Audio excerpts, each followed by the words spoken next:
brochure and put it up on the side, but I'm sure no one would read it. Are you sure you found the correct semantic field for this?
Come on, serious suggestions, please. I'm not trying to write a thriller here.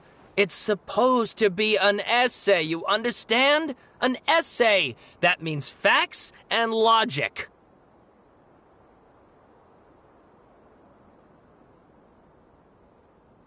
Well, if it's facts and logic you're after, you shot yourself in the foot with your choice of research topic, didn't you? The Tataris Suna mystery. When so much remains unexplained, there's little to be objective about.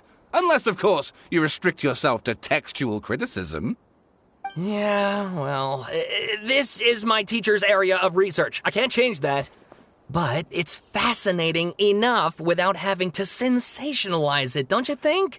The strange location, the missing details, a mysterious person. I want to write my essay on something interesting, and I'm interested in getting to the bottom of all this. That's the only reason I came to you. Yes, you came to me, so all the more reason to take my advice. The fact is, it's the dramatization that will make people want to read it. There's no getting around that. Okay, but... Did one of them just mention Tataris Suna? But That's all the way in Inazuma! Is it just Paimon, or is it kinda unusual for someone in Sumeru to want to write a paper about that? Everyone here's just going about their business. Maybe it really is just Paimon. Guess people here are free to research pretty much anything. Great! Let's go find out what this Tatarasuna mystery is all about.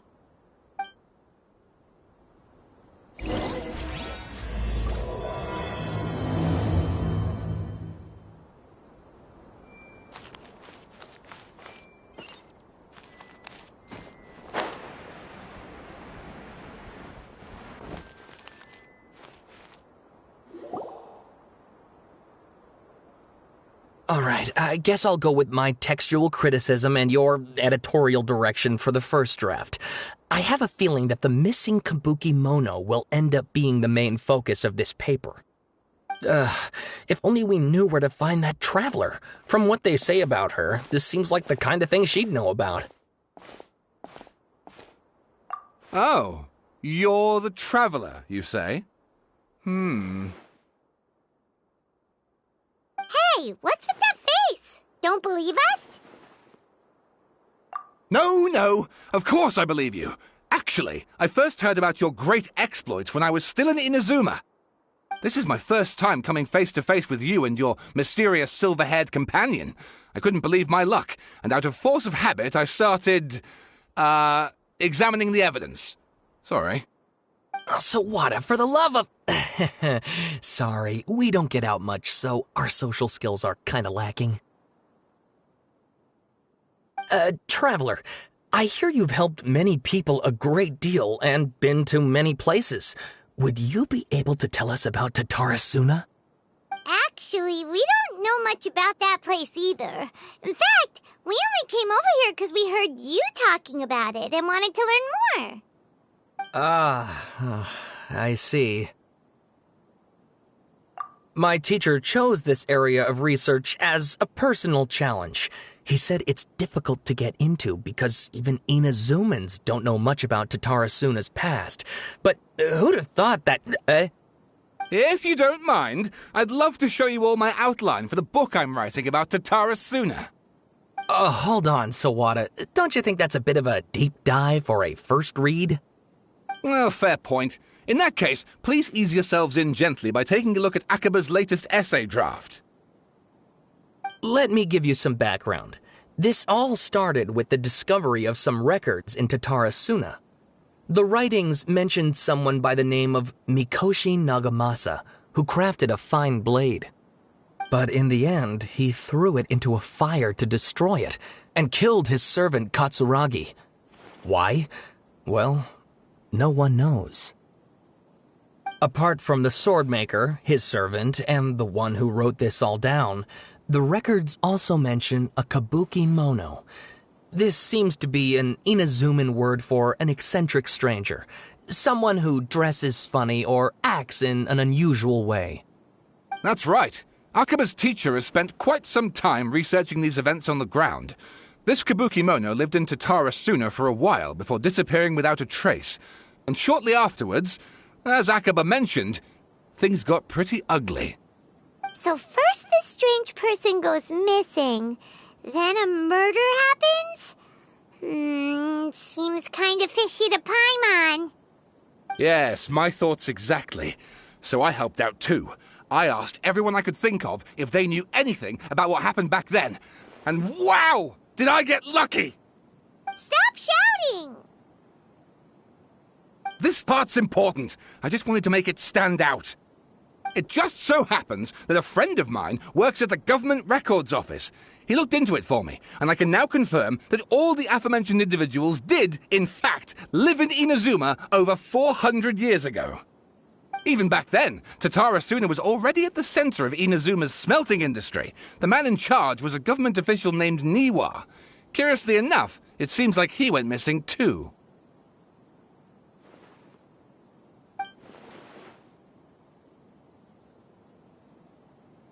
Wait, so there are two missing people in this story now? That's right! What's more, Niwa is a name with a lot of history to it. Have you ever heard of the great swordsmith clans of Inazuma? Oh, the swordsmiths? Yeah, like Ishin art and so on? Wow, yes. You really know your stuff. That makes things easier. So, basically, this Niwa was a distant relative of the Kaidahara clan, the last practitioners of Ishin art. Something then seems to have happened in the Kaidahara clan, leading to their downfall. I don't know the details, but taken in light of everything else going on around that time, it makes you wonder whether it's all connected somehow. The Kaidahara clan? Sawada, you left out the biggest detail of all. Oh, yes, of course. How could I forget? Brace your minds, ladies and gents, for they are about to be blown. Or maybe you won't believe your ears. I wouldn't blame you, of course, because in all my years as a writer, this is by far the most. Get to the point, for Pete's sake. According to information acquired by Akaba's teacher, the Kabukimono was not a human, but a puppet. A puppet?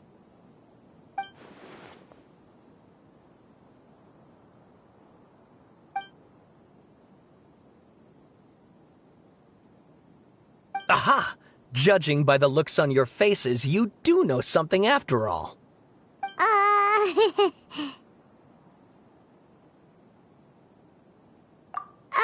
No! Paimon just meant, how creepy.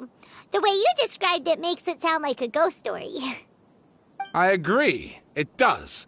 But considering that non-human races in Inazuma are by no means uncommon, spooky events are to be expected. And that's exactly what my book is about. Please, take a look.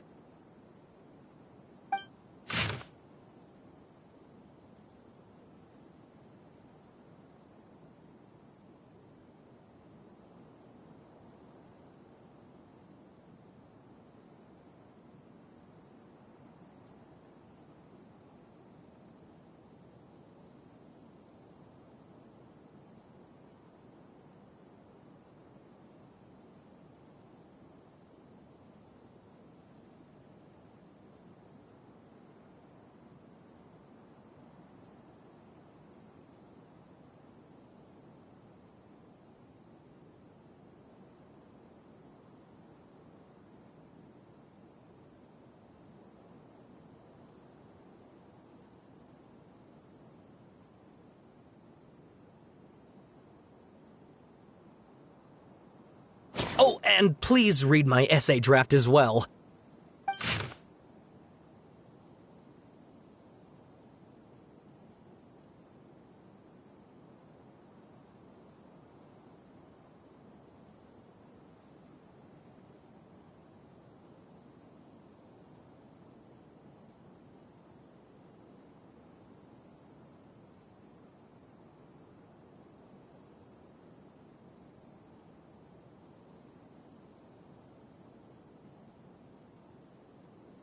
Sawada was encouraging me to follow his more creative approach, but I think essays should be grounded in facts. I don't think explaining everything away with mysterious forces will cut it. Oh, how about if I plug the holes in Sawada's narrative with political intrigue? Like, I could put a turf war between rival factions at the center of the whole series of events. Wait, you're allowed to just make stuff up? Pretty sure you've gone from essay to guessay there.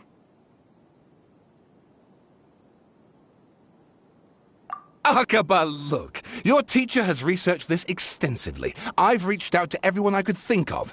Whatever information we have now is all that there is to know. This is as much detail as you're ever going to get. Besides, if there really was a political power struggle going on at anything like the level you seem to be suggesting, what hope would we ever have of finding out the truth? Good point. Okay, back to the drawing board, I guess. Give me some time. I need to find a new angle on this.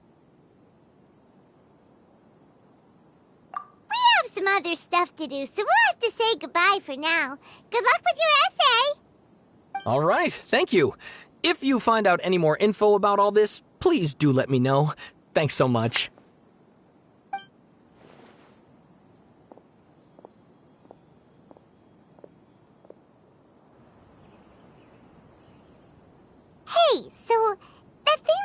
talking about. It has to do with the Balladeer, doesn't it? Okay, then, even if we did know something about it, we probably couldn't share it with them, huh? After all, we kicked his butt and got him locked up. Information about people like that is usually super confidential, isn't it? If you ask Paimon, Akaba should just pick a different topic. There must be as many essay topics as there are trees in the forest. There's no point in...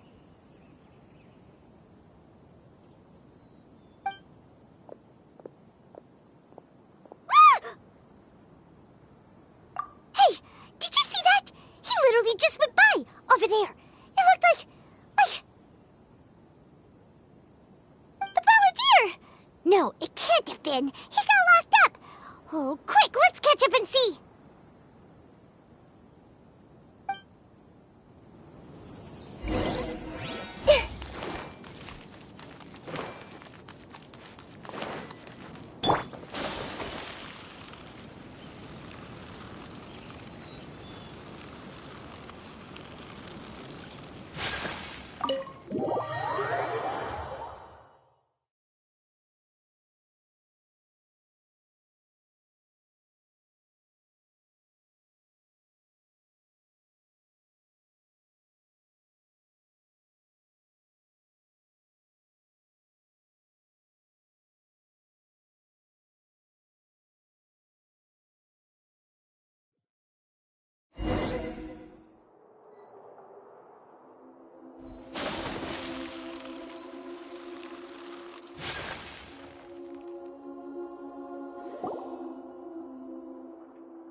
Traveler, Paimon, there you are. Nahida! Bad news. We just saw the Balladeer strolling around in public. Did he escape or... Ah! It's him! Sure enough. You're here. Hey! What are you doing in the sanctuary of Suristana? Aren't you supposed to be locked up? I know you must have a lot of questions. Please, allow me to explain. It was my idea to set the Balladeer free. We made a deal, and he's gonna do some investigation in Irminsul for me. A deal? Huh. You sure you trust this guy? What did you expect? Why do you think Sumeru would keep me around otherwise? Or maybe killing me is all you can think about. But if that's the case, why haven't you done it already? Don't flatter yourself. It was... Nahida said there's still some mysteries in you to figure out. Ah, so if it were up to you, you'd finish the job? Guess I had you all wrong. There I was thinking you were just getting cold feet. Well, that escalated quickly. Not a good start. Could I ask you all to please calm down? But Paimon's worried about you, Nahida. Don't let him trick you. It's not every day you see people questioning the God of Wisdom's judgment. Just when you think you've seen it all. Don't you dare try to drive a wedge between us! As long as the terms are reasonable, I don't think there's a problem in making a deal. Even with the Balladeer. Well, I for one have no reason to doubt you. Considering you even struck a deal with the doctor. Yes, one in which I gained valuable information. You'll come to understand more about that in the fullness of time. The Balladeer's power was all but completely spent after your battle. He's no longer strong enough to be a strategic threat to us. That puts him in quite a precarious position. Plus, he's a former Harbinger with knowledge of many of the Fatui's sensitive secrets. Being stuck here in Sumeru could make him a sitting duck, depending on how the Fatui plan to respond. Wait a second. Former? You mean he's not a Harbinger anymore? I take no pleasure in saying this, but it seems as if the doctor had no intention of welcoming back a loser, so... Sometimes it's you using them, other times it's them using you. Most human relationships are this way. Certainly all the stable ones are. That's how it was between me and the Fatui, and also between each of the Harbingers. So as long as you have some value to offer, nobody will ever abandon you. But after recent events, even I have to admit that I'm not worth quite what I used to be. Well, if the Fatui are gonna reevaluate my utility, I need to have a backup plan for myself. As we discussed, I don't like causing harm to living beings, and you said you need protection. So, why not join forces with us? I think these two have made their objection to that idea fairly clear, don't you? And they're your friends, so I guess you'll be siding with them. Yeah, obviously! Nahida, don't listen to him! Then let's put that discussion to the side for now. We still have time. Today can be a trial run. Where we go from here will depend on how well we manage to cooperate today. All right, then I'll do what we agreed. Good. Go now, and keep in touch. Nahida, are you serious about this? Yes. I have my reasons for this decision. In fact, I'm largely doing it for your benefit. Yes. As I told you once before, there's information about your twin in Irminsul. Oh, yeah. Actually, that's the whole reason we came to see you today. So, you have an update on that? Mm-hmm. You may remember me mentioning that the Fatui had not included your twin's details in the Descender category. This is an extremely important point. It's possible that the Fatui have other information that even I don't know about. And since the Balladeer used to be one of them, he'll be better acquainted with this information than I am. He was granted the power to connect with Irminsul when he almost became the god of a new era. Even though he no longer has the Gnosis, some traces of its power remain in him. He can still connect. The amount of information in Irminsul is vast beyond description.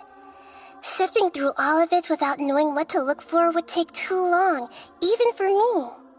So I asked the Balladeer to search in Irminsul for any information about the Descenders. He's more familiar with this kind of information, and should be able to find it more quickly. Exactly! Or what if... Paimon just doesn't trust him! He's treated us as enemies every time we've run into him! I understand. But sometimes, everything is dictated by which side you're on. How things will go in the future depends on what information he brings back. And Traveler, I know what your heart desires most of all. Our minds have connected several times before. There is a corner of your heart reserved for an intense longing. A feeling of being all alone in the dark, searching for the one candle whose light still burns. As Sumeru's deity, it is my responsibility to be on guard against the Balladeer. But as someone who counts you as a friend, I want to do something for you. If this deal with the Balladeer can give you the answers you've been longing to find, then it's worth it. It's my pleasure, really. You're Sumeru's hero. You've more than earned it. Paimon's still worried about this idea. Is there anything we can do to help? I was going to contact you about that, but then you suddenly showed up on your own accord. Seems like we have a telepathic connection. In fact, I was going to ask you to supervise the Balladeer on my behalf while he carries out the task I assigned. Even though he only has a fraction of his full power left, that's still a fraction of a former Harbinger. If you could accompany him, it would put my mind at ease. Of course, I'll be there to help guide you through Irminsul from the outside. Great, thank you. Prepare yourselves. I'm going to transport you into Irminsul.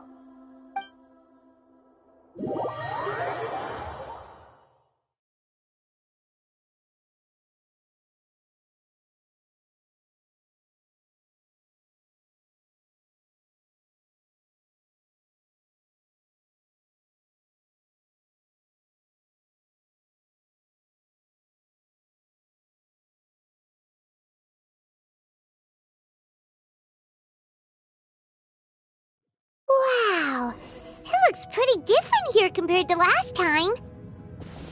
The colors are gentler. Guess that must be because Sumeru's at peace now.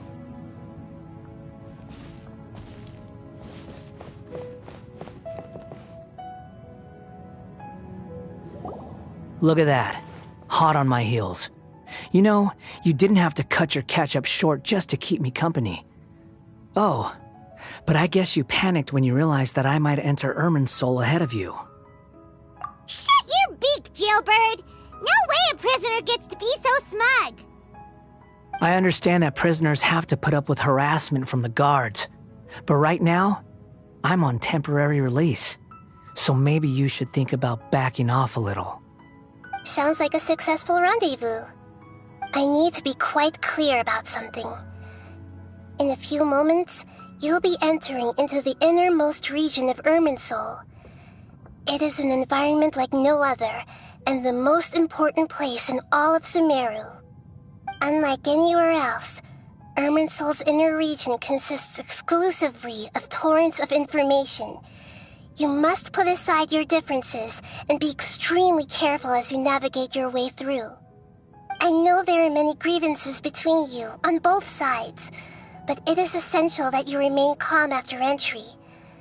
This is as much for your own safety as anything else. Fine. Let's call it truce. But only until this mission's over. Let's cut each other a little slack, shall we? We are going to be traveling together after all. Per my agreement with Lesser Lord Kusanali, I'll be at the front. It's my job to lead the way and get rid of any obstacles in our path. All you have to do is keep your pretty eyes open and try not to fall behind.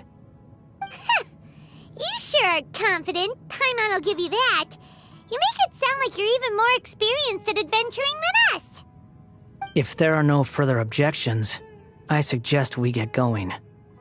Or did you need some time to mentally prepare yourselves? Ew! Ugh, the snark on this guy, it's unbearable. We can start now. Irminsul access granted. Initiating connection procedure. Is this a small sapling? Oh, darn it! Come on, let's catch up with him.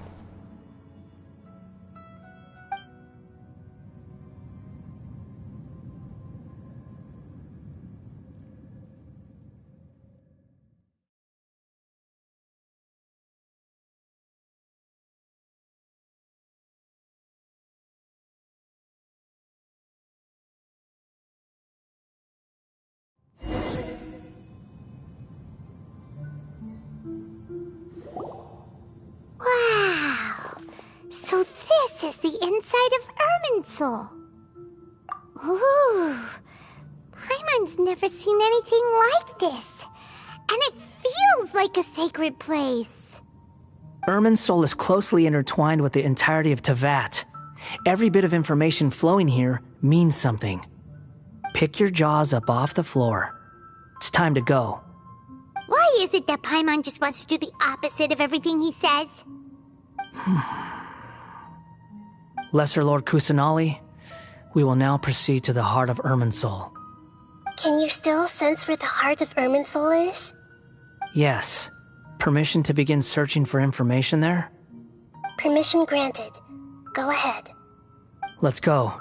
Stay close. Don't go running off. Hey, so, say we did go running off in here.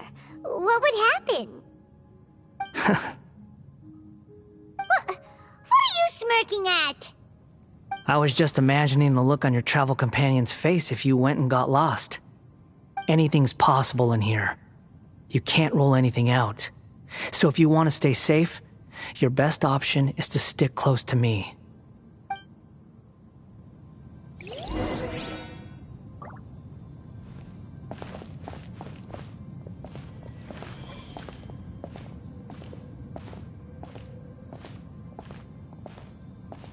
These sapling things have spread out.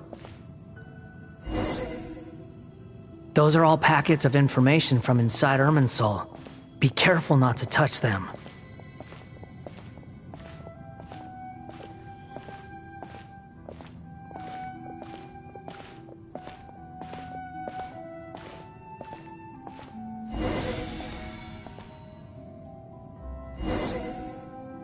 It looks the same in every direction.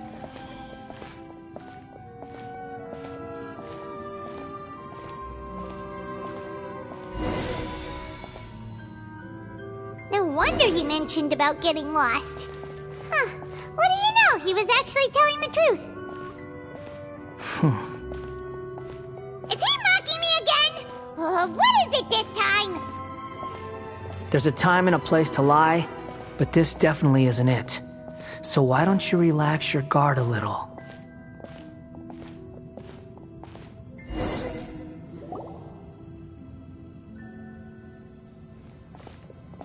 We're here. What a huge tree!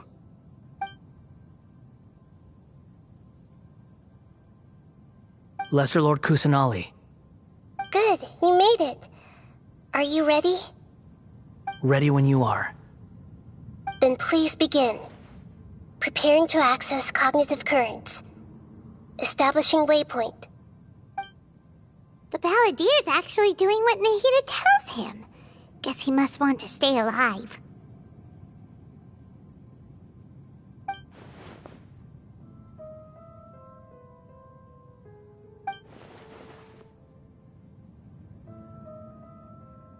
The rest is up to you. If you discover anything at all, make sure to share it with us. Will do. Huh. For once, we're the ones with nothing to do. Traveler, Paimon, would you like to talk?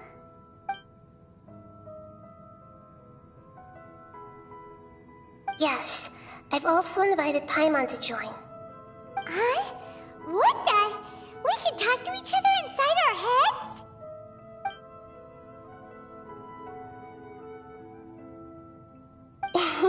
That's part of it. Plus, we're all friends. There's nothing wrong with us talking like this once in a while. Paimon's never tried this before. This is great! So, Paimon's been wanting to ask you something. Don't you think the Balladier's a bit of a walking contradiction? He's always talking back, but he seems to listen to what you say.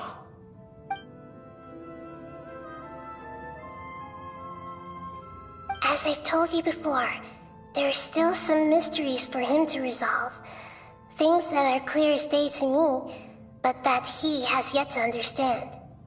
Perhaps today will be the day that he finds some answers.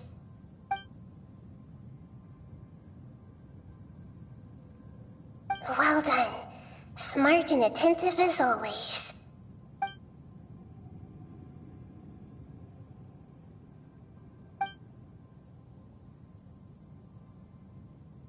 So, you made contact with that part of his mind.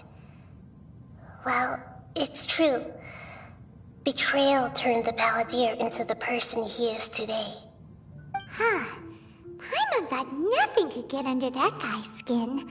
Turns out, he can get hurt and angry just like anyone else. Everyone has a history, Paimon.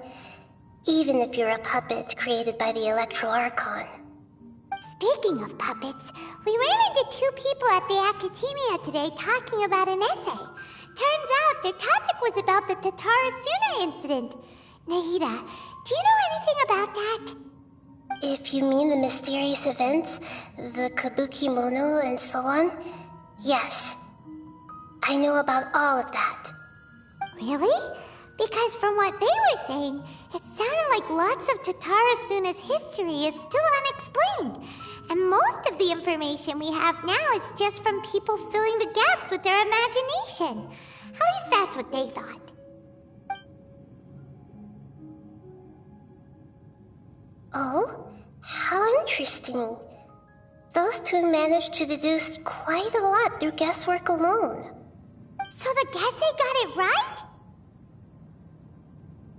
Well, they guessed right about one thing. Tatarasuna was sabotaged. Must be a riveting conversation you three are having. Funny how all the good ones happen when I'm not involved. What makes you think we're talking to each other? Don't insult me. You're having a private conversation without me. Obviously, I must be the topic of said conversation. Of course you do. You can't have your prisoner knowing too much. So, have you found anything yet? Still looking. Don't get your hopes up, though. You and your twin come from outside this world. It wouldn't surprise me if there was nothing on either of you in Irminsul at all. Wait! How did you know about that? Did Nahida tell you? It's not like we've never met before. And anyway, you're world famous. It'd be more surprising if I didn't know a few things about you. Right now, we have to keep the peace.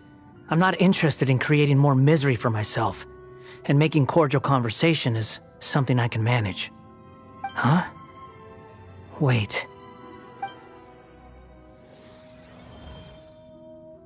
This light. It looks similar to those saplings. What could it be? Anonymous data. Hey, don't you forget the agreement! You have to share it with us! Shh. Just wait. Mr. Niwa, are you certain this is worth the risk? We are talking about Tatara Suna's furnace, after all. It may not pay to act rashly. There's no one else who can enter the furnace. It has to be me. Is that so? Well, since you insist. It's...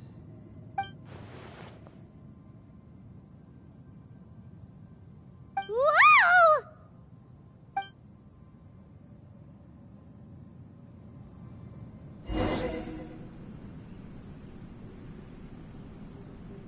I have been in Tatara Suna for some time now. You have shown me great hospitality, as has Mikoshi Nagamasa, and indeed, everyone else. Under your leadership, Tatara Suna is a warm, welcoming place, like a giant village. People are gainfully employed, their lives have purpose, they are motivated. As I understand, the Raiden Shogun has, in recent years, eliminated much of the evil that plagued Inazuma. As for Tatara Suna, it was originally established as a means of safely disposing crystal marrow. The forging industry with crystal marrow as a raw material has since flourished, giving rise to generations of swordsmiths. Some world-renowned, others unknown, all passing on their legacy. Skills, blood, dreams. Every smith brought into this trade looks to find their purpose between steel and blade. That is why you accepted the proposal brought to you by myself and Akame.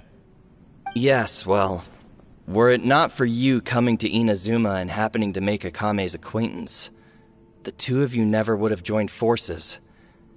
And he would be the first to admit that there's no way he could have revolutionized our forging process like this on his own. At least not on the same timescale. You allowed Akame to take all the credit for a method that you jointly developed. He sold it to me, and now every piece of ore here is smelted using the new technique. Even now, you remain one of Tatara Suna's key consultants, working right here alongside us. I believe it is you, sir, who are truly responsible for the changes in our manufacturing and forging methods. You flatter me. From the outset, I saw much that was commendable in the forging industry of Inazuma, and it has been my great honor to befriend you all. So you say, Escher. But is this really the truth? My good sir, what do you mean? I tried to resist thinking it was all connected, because I didn't want to speculate, and I didn't want to believe that things could turn out this way. What have we gained from adopting your new technology? Ominous black smoke? Mounting production problems? Worker fatigue and casualties are up and continuing to rise at an alarming rate. And recently, as you well know, Someone died because of that strange filth inside the furnace. We've kept the truth from spreading outside, but still, I suspect you understand it better than I do. None of the people who went out to get help have come back. Now, our mutual friend, the Kabuki Mono, is taking the Golden Feather to Narukami Island to seek an audience with Shogun. This is our last hope. But that doesn't faze you, does it, Escher? Nothing does. Otherwise, why would you still be standing there with that smile on your face? I'm just surprised that you finally chose to be so sincere. I'm sure you've been harboring these suspicions for quite some time. Mikoshi Nagamasa may have noticed that there was one common denominator among all these events. Namely you, Escher. But Mr. Mikoshi is more cautious than I. He does things by the book. After all, Nagamasa is the adopted son of Mikoshi Torachiyo, the yokai struck down by the Shogun's own hand. If he truly seeks to redeem his family's honor, an abundance of caution is well advised. You're well informed on the subtleties of his situation for a mechanic all the way from Fontaine. Are you sure you're not a little overqualified? Why, Mr. Niwa, are you suggesting I find a job as a diplomat? Sadly, I am so very attached to my craft. Enough, Escher. I'm here because an evil force is raging inside the furnace. And someone needs to take your new device inside the high-risk zone so we can absorb it and put an end to the problem. I'm in charge here. And I'm about to take some responsibility and head inside. Probably to my death. But what about you? What are you still doing here? Judging from the look in your eyes, you don't seem to trust me. Drop the act! We're past that now. Whoever you are, it looks like your plan to destroy Tatara Suna has worked. I just want to know what you're still doing here. What's left? Don't you have all your answers by now? Honestly, I'm just waiting for the right moment.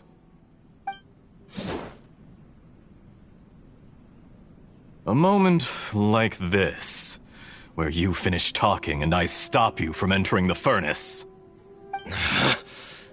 You...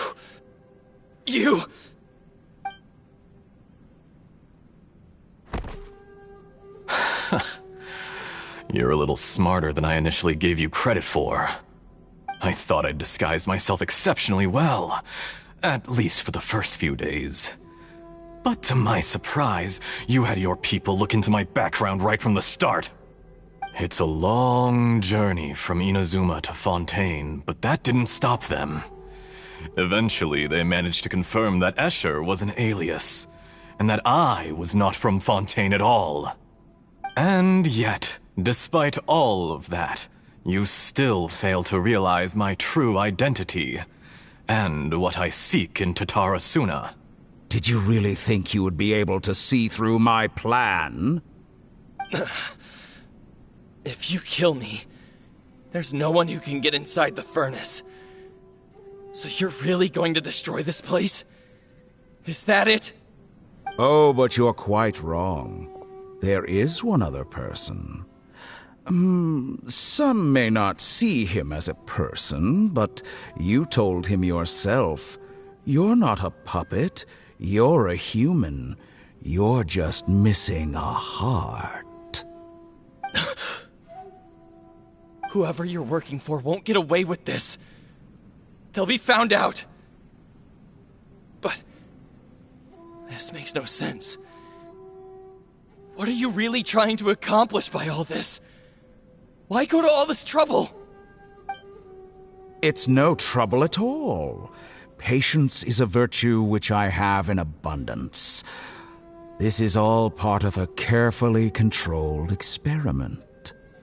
If you must know, I'm happy to divulge my true identity. I'm a Fatui Harbinger. Call me the Doctor. The Fatui? Who? What do you want? Just to create a minor inconvenience for your nation. That's it. That's why you gave us your cursed technology? Just to let loose the evil energy from the crystal marrow? Look how even the righteous soul is filled with venom when faced with its demise. My device functions precisely as you say. It is the only chance you have of preventing a catastrophe and keeping the truth from the outside world. However, I did not make it with you in mind. It is easier for a person to be possessed by evil spirits when they are filled with hate. So give in to your fury. I want to see what happens when a malevolent heart is placed into an unsuspecting puppet. Make no mistake, even without you, that pure, innocent puppet would only end up being used by someone else instead. What other reason would a human have for befriending one who is not of our kind?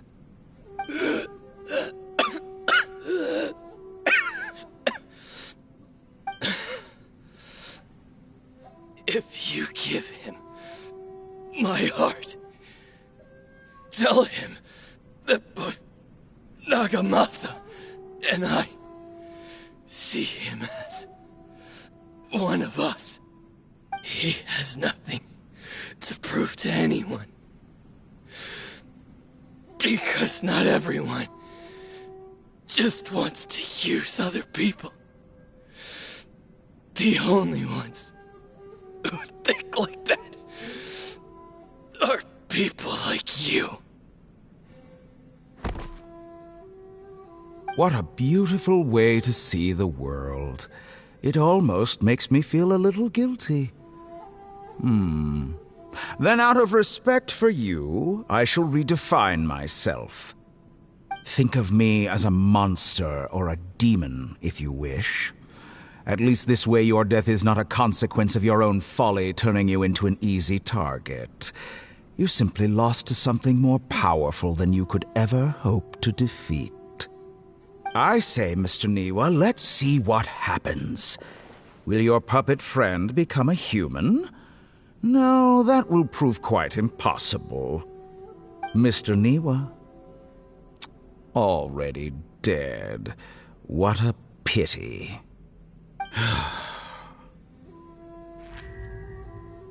Jester, I have completed the task you gave me, creating a gap and infiltrating Inazuma's inner workings. What fun it was. I'd like to introduce a puppet to you. If he proves useful, let's make him our newest comrade. And if not, let's turn him to dust.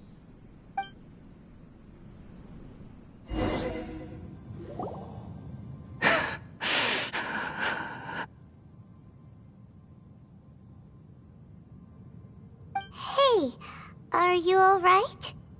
Dottore.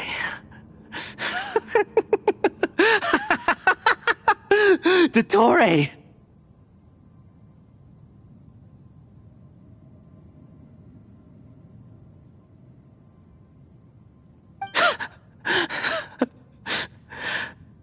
Good.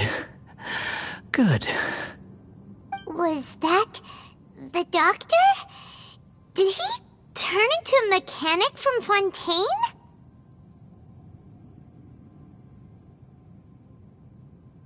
But why did we see things from his perspective?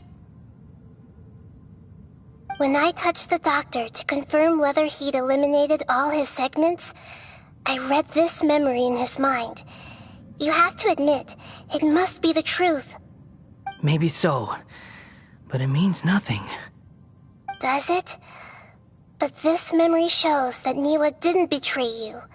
He never meant for you to be the one to take the device into the furnace. You know very well what that means. Even more so than I.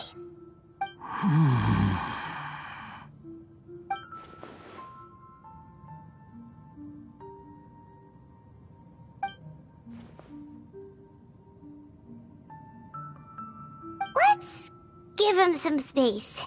He looks really mad. Paimon doesn't want to be anywhere near him right now. We need to give him some time to process his emotions. Paimon's still confused about the Tatarasuna incident. So, the doctor was behind it, but why has that gotten him so worked up? Nobody has ever deceived you like that, Paimon. It's natural that you find it difficult to understand. Perhaps he needed to learn this someday. So now you have the complete picture. Katsuragi took the Kabukimono to live with the people of Tatarasuna. Later, the doctor showed up, disguised as a mechanic from Fontaine. And that's when the trouble began. It was all a horrific experiment planned by the doctor. Everything he did was just to plant seeds of disaster in Inazuma that would bear fruit in the future. Of all the unwitting participants in the doctor's experiment, the balladeer became the main test subject. After the events you just saw in that memory, the doctor put Niwa's heart into the device and handed it to the balladeer. Then, he instructed him to enter the furnace and absorb all the filth caused by the smelting process. The load was far beyond what he expected, but the balladeer survived. He left the furnace in sheer exhaustion and said to the mechanic, "This device seems to have protected me. What's in it?" The mechanic answered, "Niwa fled this place for fear of punishment, but he left you a gift. He said it's the one thing that you've been looking for." He took it straight from the chest of one of his innocent servants. The mechanic removed the withered heart from the device as he spoke. The balladeer was stunned that such unthinkable cruelty had brought him the thing he'd been longing for his entire life. A heart acquired through cold-blooded murder is a cursed thing, but it had protected him from the filth.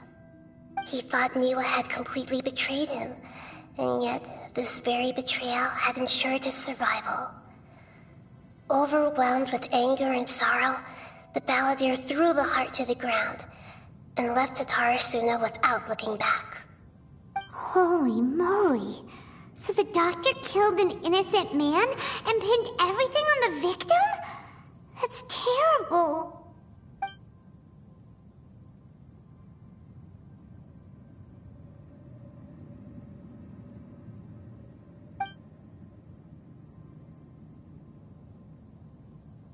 Yes.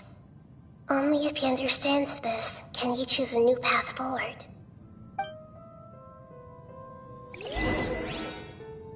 Tottori, you brazen-faced... Niwa didn't run from justice. You killed him.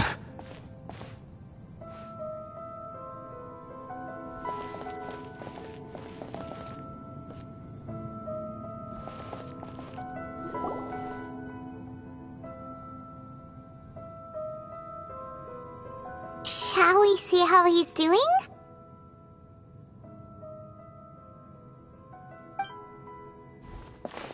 Hey, you alright? That's a scary expression. Are you worried about me? If we didn't have such a history, I'd almost think that qualifies me to be your friend.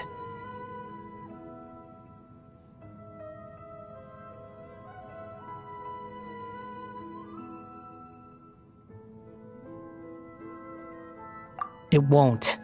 I'll keep my end of the deal. Hey,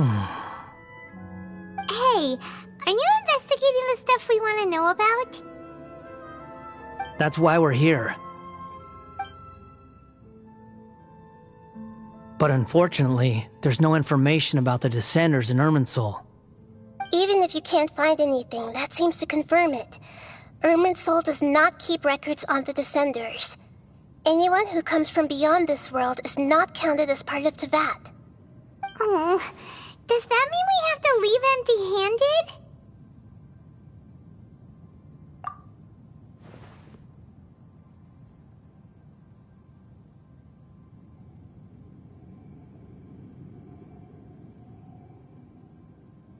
Don't thank me just yet. You look really upset. Well, since Irminsul was a dead end, I guess I can share some other info that might interest you. Huh? About what? The reason why there are records about your brother in Irminsul.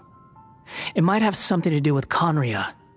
Apparently, Conria was his first destination when he arrived in this world. Plus, he only came to this world because the heavens responded to the summoning. The heavens responded? The Jester told me this himself. You can take his word on this. He was a royal mage in Conria, and lived with your brother for a time.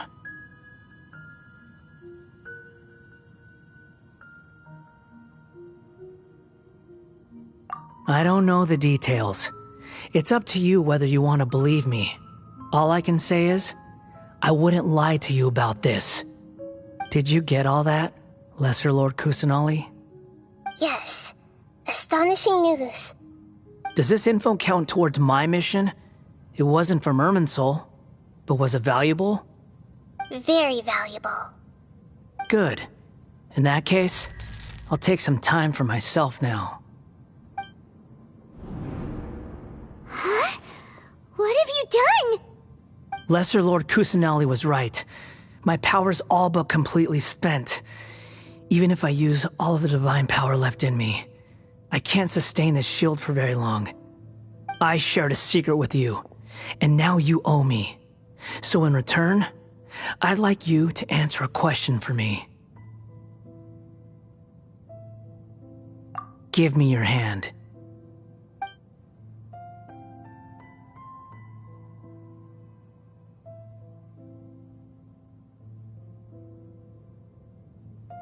Can you hear my voice inside your head?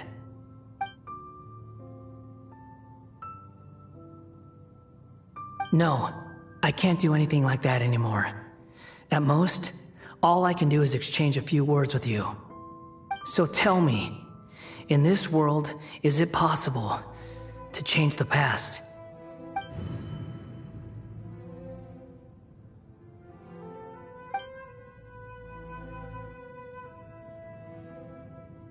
Done. Huh? What the? What happened? Paimon only saw you hold hands for a second. Nothing. I was just thanking her for helping me.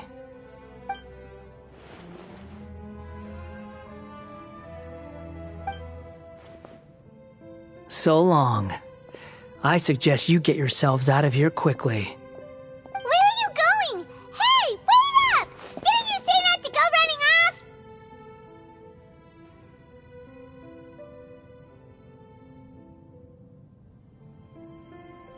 Fast reaction time, but I don't think we'll be seeing each other again.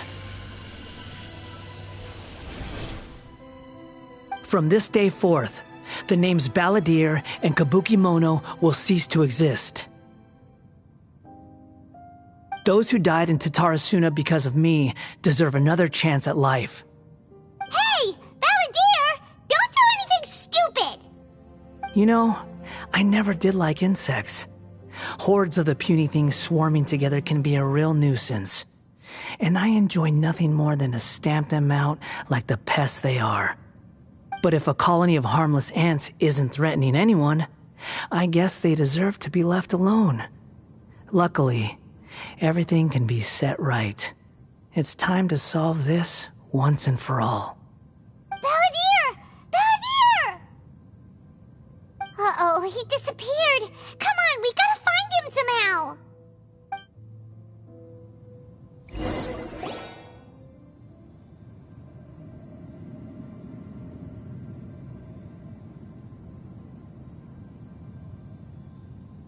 Oh no, he's really gone!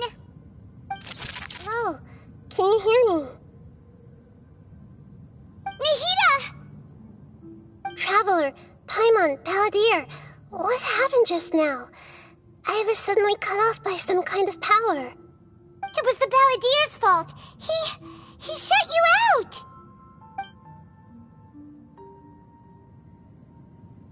I didn't think he'd be capable of something like that with so little power left. Did he keep some of his power hidden when he was defeated? Or did he achieve something beyond his abilities, and it took everything he had? Where the heck did he go?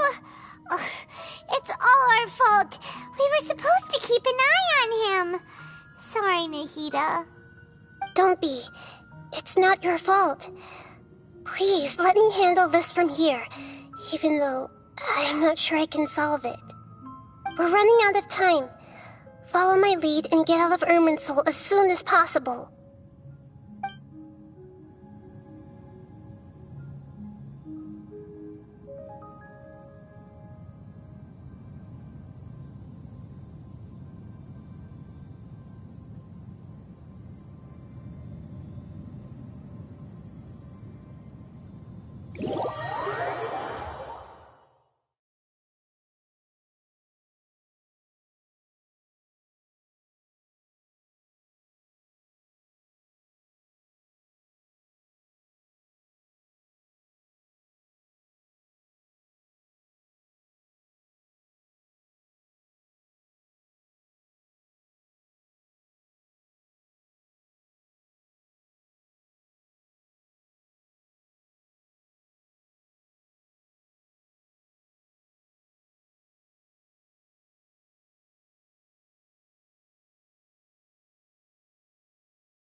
We're out!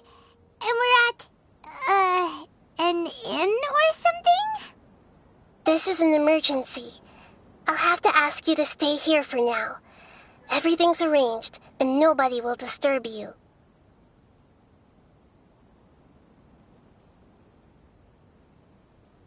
I'm sorry, but this isn't something I need your help with. Leave this one to me. An emergency? How bad is it? Nahida, will you be okay? Don't worry. If my assessment is correct, though there may be some minor disturbances, it won't lead to a disaster. Please rest and recover your strength here until I say it's safe. Her voice has gone. Paimon can't shake the feeling that something really big has happened. What do you think the Balladeer meant? And why did he suddenly grab onto you before?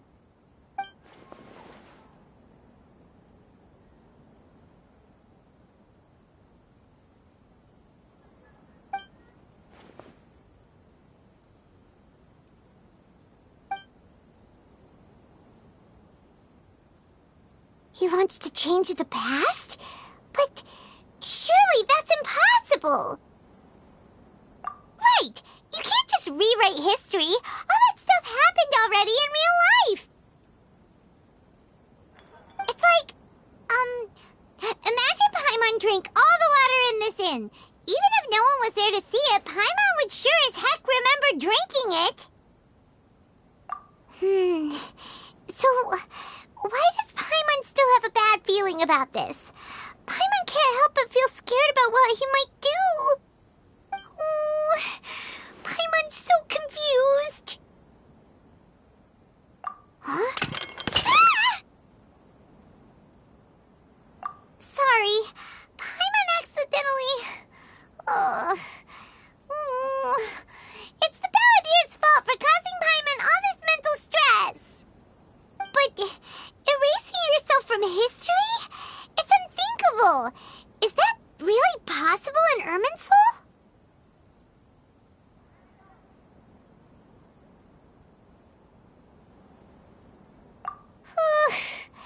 Uh-oh. Paimon's head is overheating from trying to understand what he's up to. And it's still not working. Ugh! Paimon's had it with that little brat. He's been nothing but trouble ever since we met him. There's no way he'll actually succeed, right? Otherwise, won't everyone who's connected to him be affected too?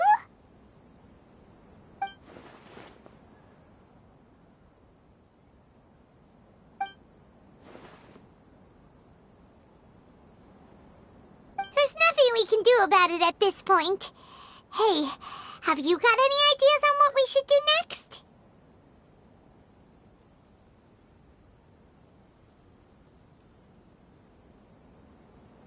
Seems like now there's nothing left for us to do but to go to sleep. But Paimon's still so worried. Paimon won't be able to sleep a wink tonight.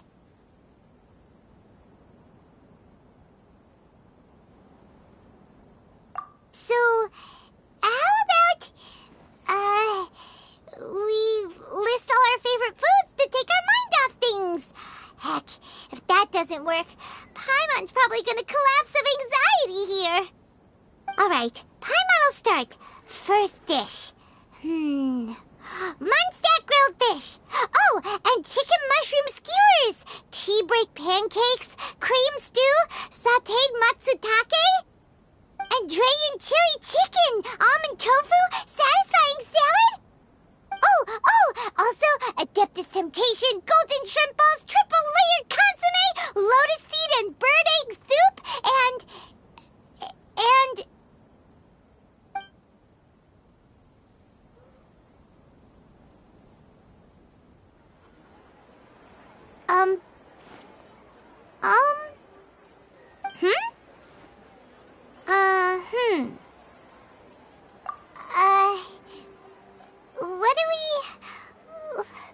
What was Paimon supposed to be doing just now?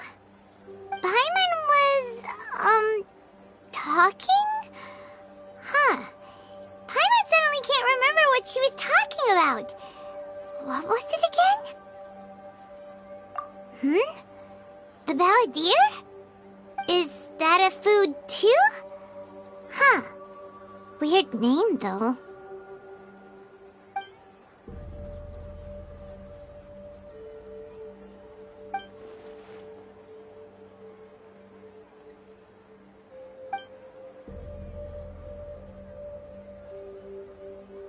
What's wrong? Your eyes are like saucers. Was it something Paimon said? So, the balladeer. Is that someone's name? 'Cause it sounds like a nickname or something.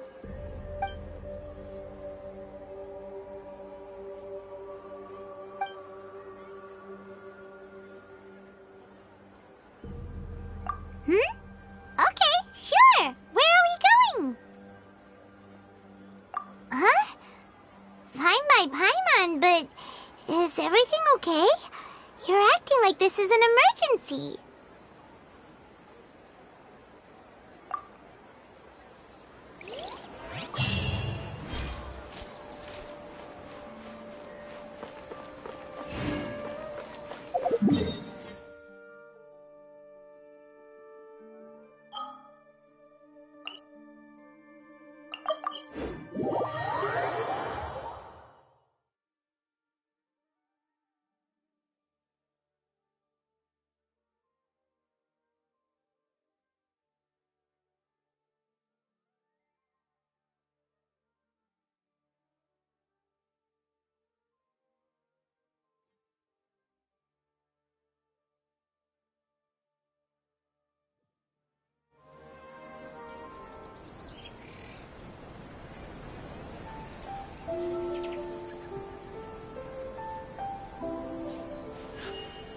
A blade embraces its...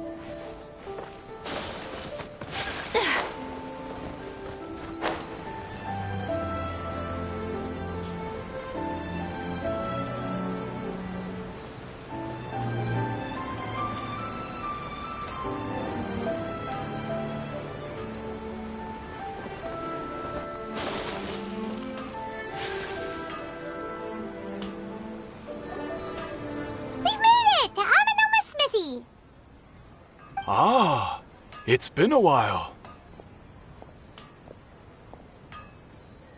Of course. Go ahead.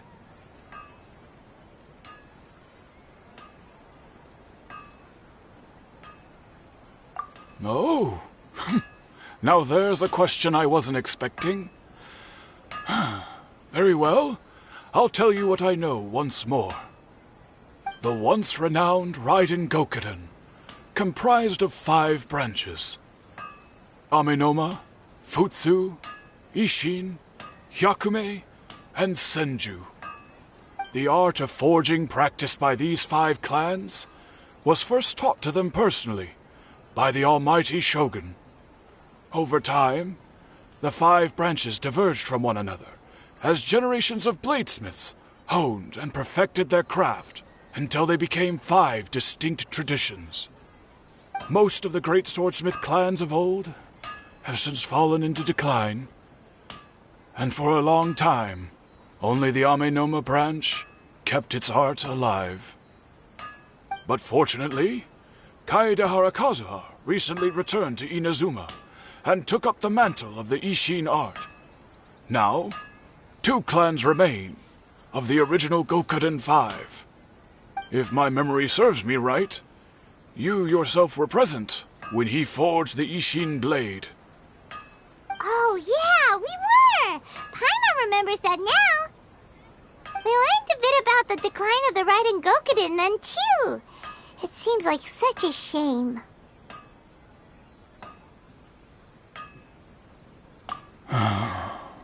That, my friends, is a tragic tale indeed. In fact, this was not made known to me for most of my life. All these years, I knew of those great clans' demise, but never the cause. Only recently, when the question was on my mind, did I ask Kaedehara Kazuha about this. He told me that, as we are both heirs to a branch of the Raiden Gokuden, it was right that I should know the truth. There is no harm in telling you, but I must warn you. It is a dark and sorrowful tale. The Raiden Gokuden were the targets of a murderous rampage by a vengeful bladesmith. Vengeful? Why? 400 years ago, so I'm told, there was a catastrophic malfunction in Tatarasuna's furnace. One brave swordsmith heard the commotion and chose not to flee, but he rushed to the scene, hoping to prevent a disaster. Tatarasuna was home to a state-of-the-art forging and smelting operation in that day, and overseeing it was the armory officer. His surname was Niwa, though he had family ties to the Kaedehara clan. Knowing that they had just one chance to save countless lives, Mr. Niwa and the swordsmith leaped together into the furnace. The furnace quickly stabilized, but neither of them made it out. The smith's death, though heroic, dealt a devastating blow to his family's fortunes. His orphaned son was left to fend for himself, and grew up deeply resentful at the world. In his heart, the whole of Inazuma was culpable in his tragedy. He hated the almighty Shogun for her apparent indifference towards his father's death, and he hated everyone who had done nothing to try and save him. Powerless and destitute, the only legacy he had to pass on to his children was his hatred. Generation after generation bore this grudge, living in utter misery. Alas, if only the story could have ended there. But 100 years ago, the then head of this family reached the end of his wits. He could bear their fate no longer, and yet he could do nothing to change it. Finally, he made a drastic decision to take revenge on the Raiden Gokuden. In doing so, he sought to vent his pent-up anger and shake the very foundations of Inazuma's forging industry. In his fury, he murdered indiscriminately, killing even bladesmiths from the Hyakume clan which he belonged to. His goal was absolute, the devastation of all of the Raiden Gokuden. But when he came to the Kaedehara and Kamisato clans, his killing spree came to an abrupt end. He failed to catch them unawares. They fought back fiercely, and they did not spare his life. That is why the Kaedehara clan and their Ishin art survived that day. I suppose they were the lucky ones, under the dire circumstances.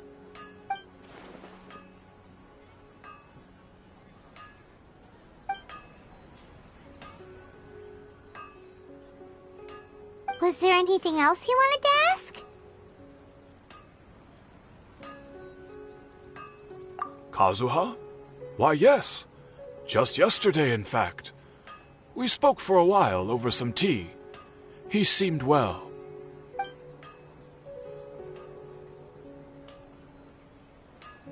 My pleasure. Don't tell Paimon. There are other places you want to visit too, right? Your expression says it all. You can't hide anything from Paimon. On to the next stop. Lead the way, traveler. Paimon will be right behind you.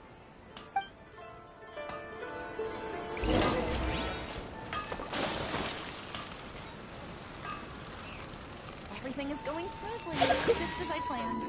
Surely.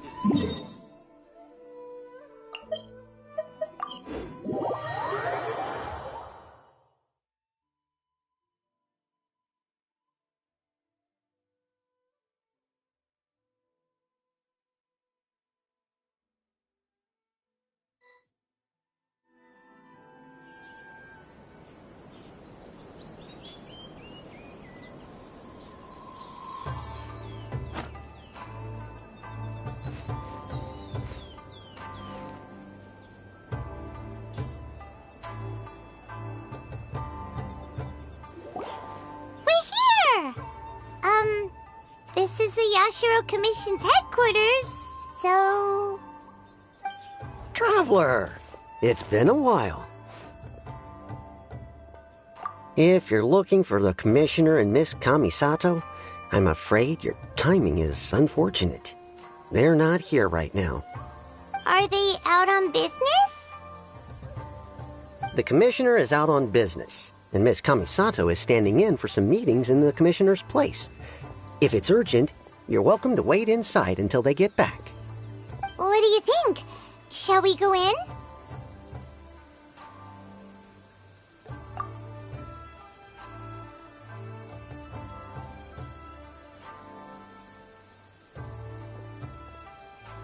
If it were anyone else, I couldn't allow it. But seeing as you're so close with the Commissioner and Miss Kamisato, I think it should be okay. We'll be heading in then. Thanks!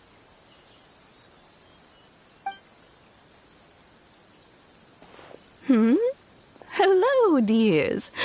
Is there something you want to say?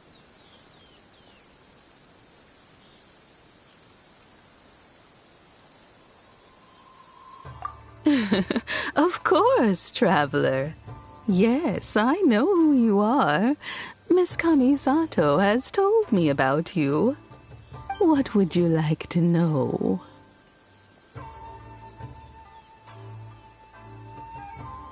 Oh, they're both very well indeed. Lately, Miss Kamisato has been rather busy attending all kinds of meetings and occasionally paying visits to some local organizations on the Commissioner's behalf. As for the Commissioner himself, well, you know, busy as ever. That much hasn't changed. Although he does seem to be in a rather good mood these days. So pretty much business as usual in the Yashiro Commission, huh? Very much so.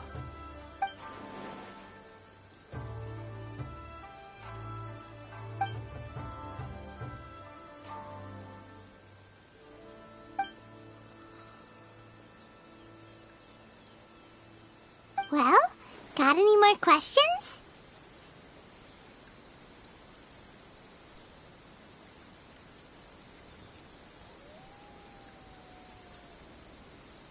You're very welcome. In fact, I would love nothing more than for you to come and visit more often.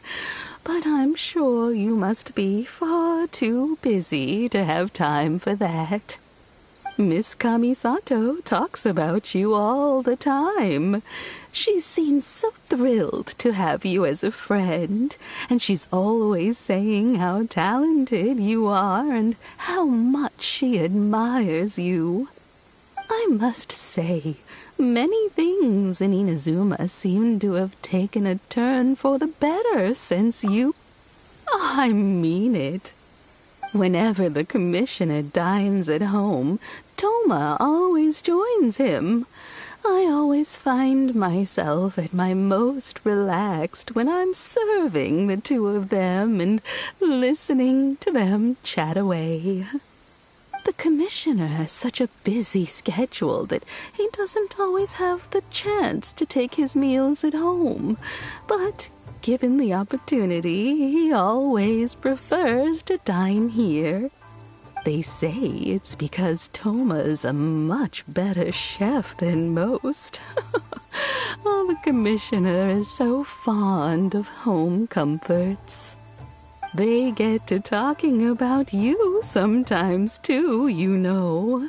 Always with a very fond tone. The way one would talk about dear old friends around whom one can truly be themselves. Miss Kamisato occasionally joins them as well. Whenever the whole family gets together and they start talking about people they've met and experiences they've had, you always get a mention. It's been many years now since the late Mr. and Mrs. Kamisato passed away. Much has happened in the Kamisato clan in that time. As someone who is old and gray enough to have watched their son and daughter grow up, it makes me so happy to see them meet a dependable friend whose company they enjoy so much. So, in the future, if you ever do have the time, please know you are always very welcome at the Yashiro Commission headquarters. There will always be at least one old lady who would be delighted to have the pleasure of your company. Wonderful. Thank you. Paimon likes it here too. Also, you were saying something about the food here being really great. Paimon's itching to try it. We may just have to invite ourselves around for dinner sometime. Paimon meant we should come pay a visit again real soon. Ideally around dinner time. Of course. You're always welcome. Alright, goodbye for now. Where are we going next? Great! Goodbye, ma'am! Don't worry, we'll see ourselves out. All right, then. Take care now. Hope to see you soon. Oh, are you two leaving already? Yep, everything's taken care of now. Don't worry. Very well. Safe travels. Goodbye.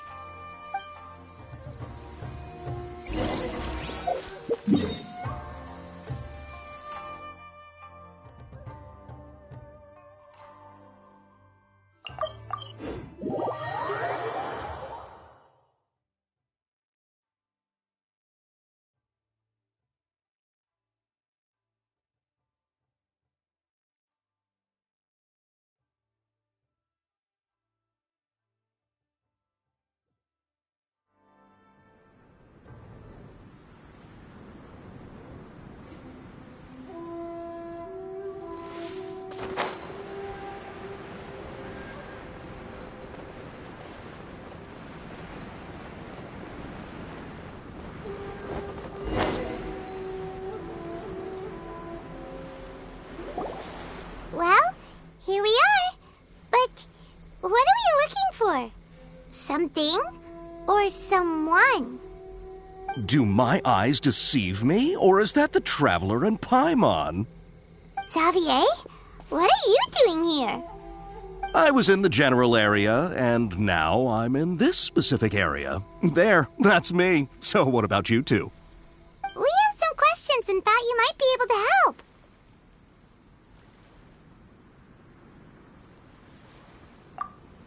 Certainly do. I've researched the furnace here in some depth. If there's anything you want to know, just ask away. Like the back of my hand. Make no mistake, I have been here a good many times before.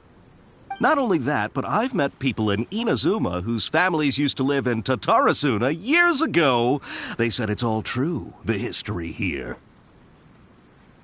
Oh, well, it's a long story, don't you know? The tale of Tatarasuna starts a long time ago. I'm told that its history is one of the most foremost forging and smelting operations in the nation, goes back around 1,000 years. Still, the furnace has had a couple of serious maintenance issues along the way. A couple? When exactly? One was just in the last few years, the other was several hundred years ago. A fun fact, I'm not the first Fontaine tech guy to come and work on it either. There was a guy back then, too. They say he was a mechanic who consulted on a technology upgrade. It seems like the technological collaboration between our two nations goes back a long way. How about that?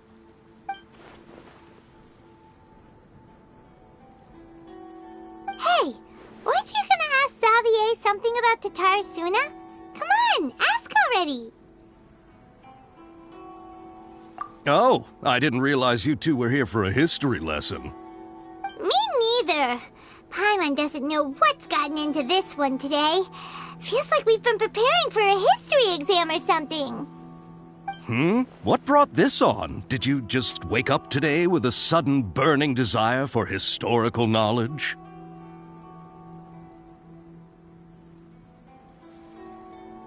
Sure, go ahead. A kabuki mono? No, I can't say that I have. I do know the word, Inazuman for those eccentric types who always go around dressed to the nines. Just the sort of person that I'd like to meet, actually. But sadly, I've never had the pleasure, nor have I come across anything to do with a kabuki mono where Tatarasuna is concerned.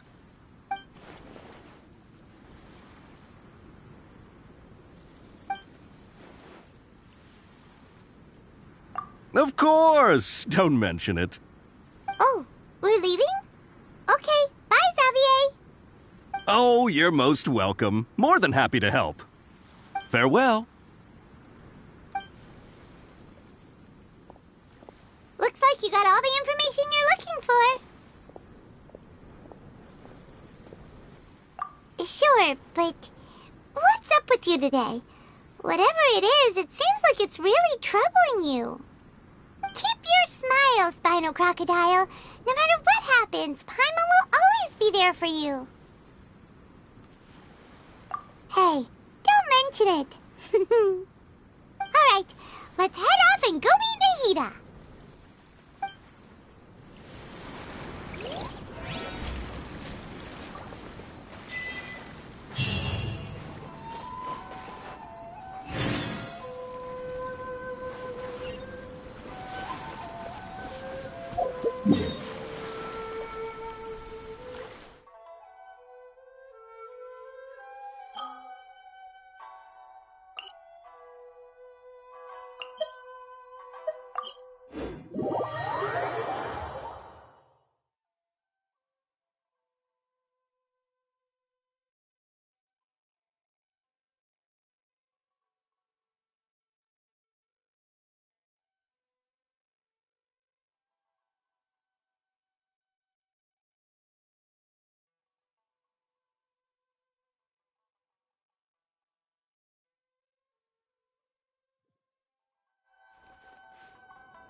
Hey, it's them!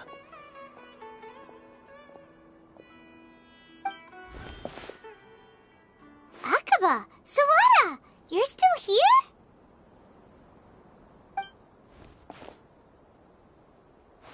Indeed we are. If you have a moment, we'd love for you to join us once more. We have time. What do you want this about? It's the same topic we discussed last time. Obviously. Still looking for more info about Tatarasuna, huh? Should we join them?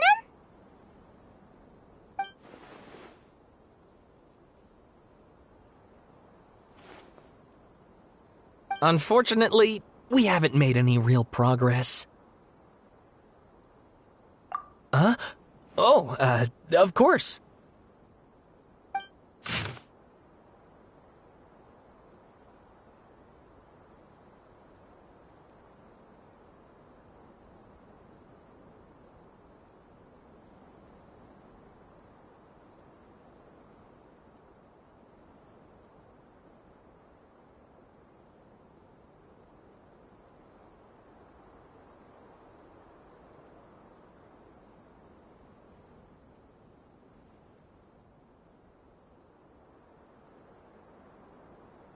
I presume you'll want to read mine as well.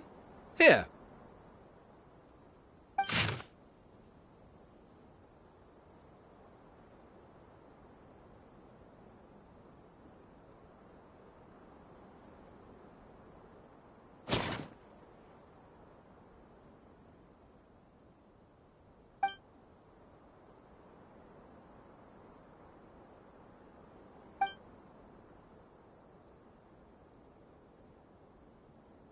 Well, what do you think?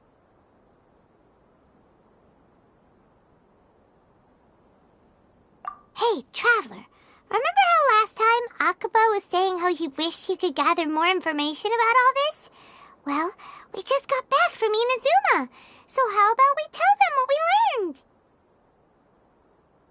What did you find out? Something big? It's a long story. Basically, we have some friends in Inazuma, and...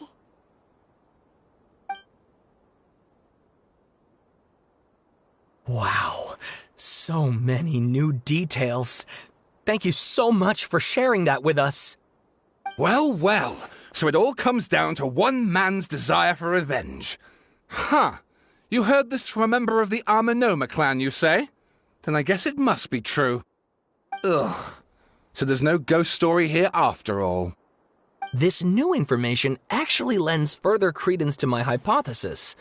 Evidently, swordsmiths were seen as having an incredibly prestigious role in society those days, to the extent that harming them was conceived of, at least by the perpetrator, as a way of exacting revenge against those in power. Yes, okay, point taken, you were right. But that doesn't mean I can't carry on with my novel.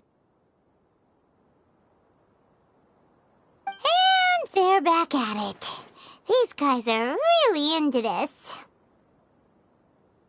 Oh, so sorry. Look at us, prattling on about our projects and ignoring you. Thank you so much for the information.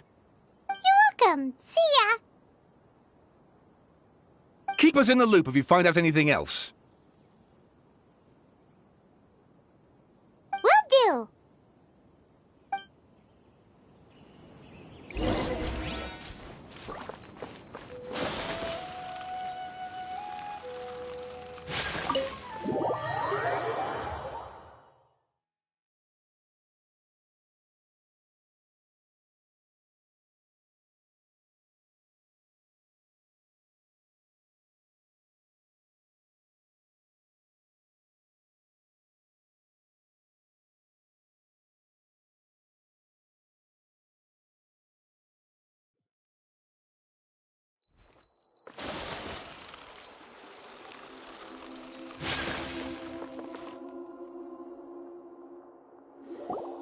Nahida, we're here!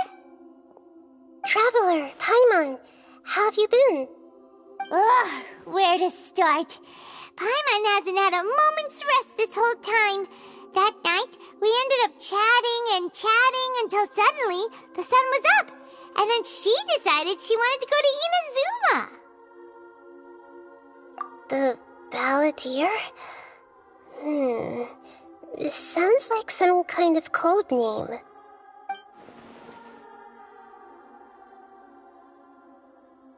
You look troubled. Is there something you need to tell me?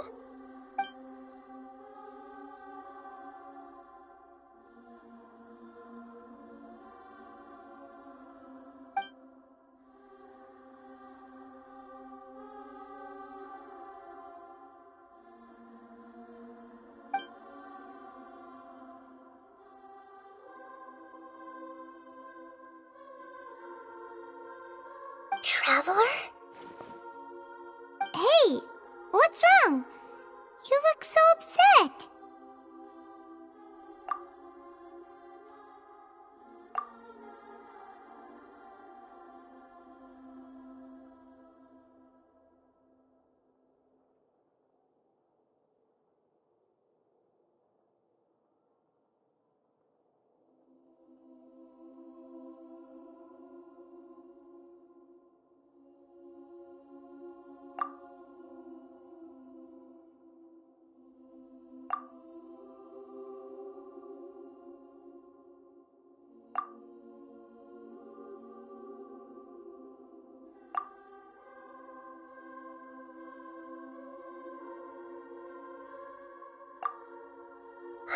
That's quite a story.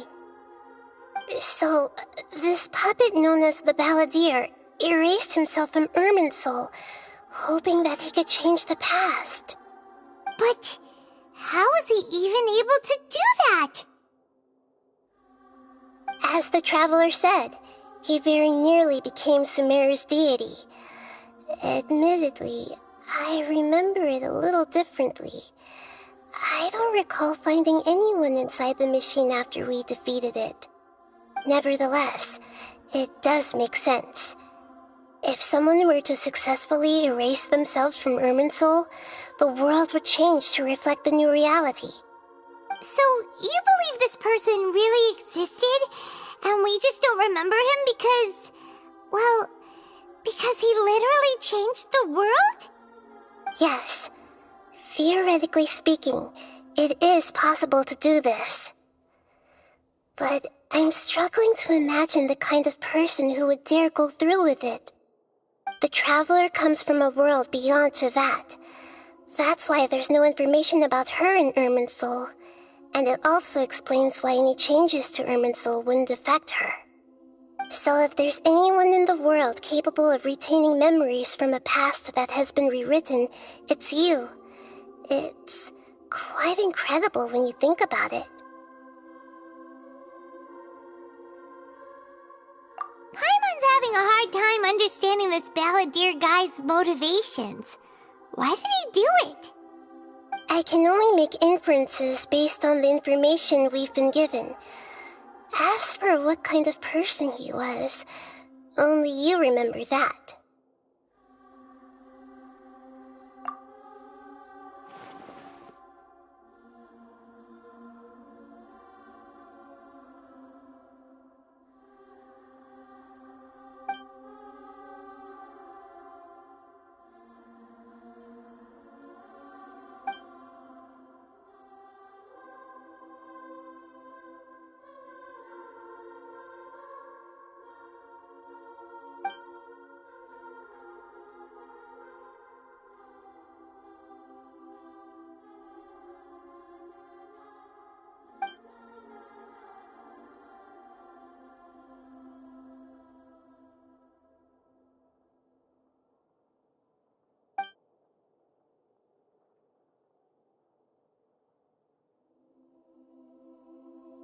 Something else worrying you?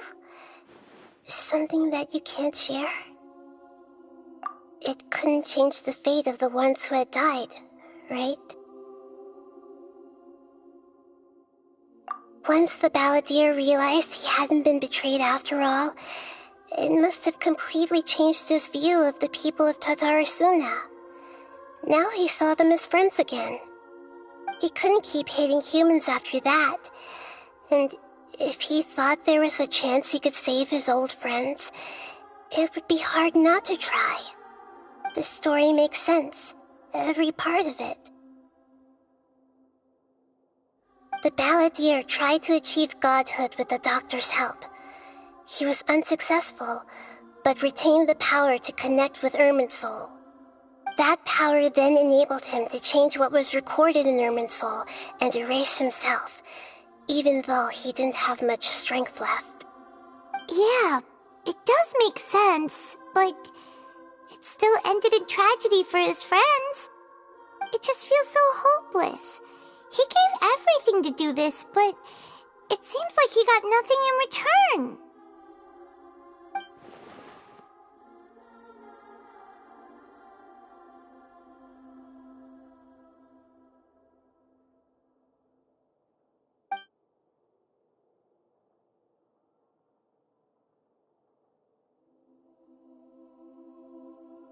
Please wait a moment. I want to check something. Found it. This should be the one.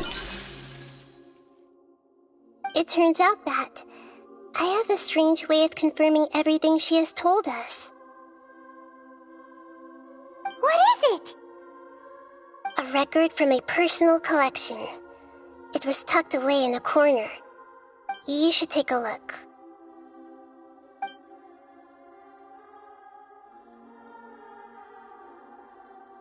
Is this a fairy tale? Who wrote it? I authored this record myself.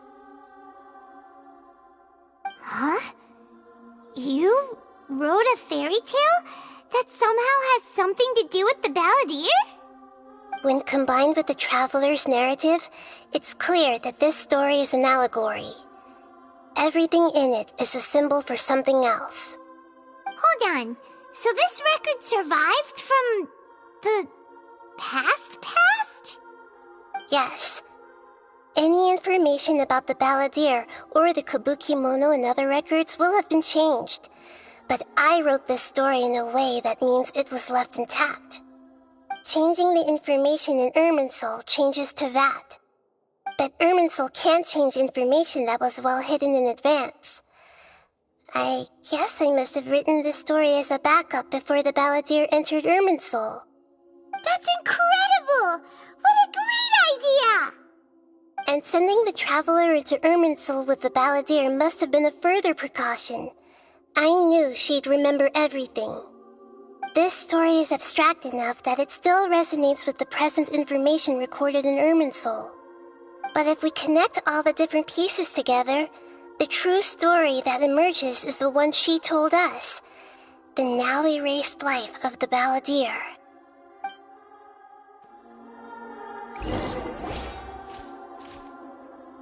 There was once a lone monster draped in fox fur.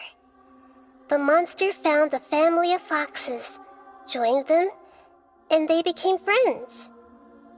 The monster lived with the family day and night, and everyone treated it as one of their own.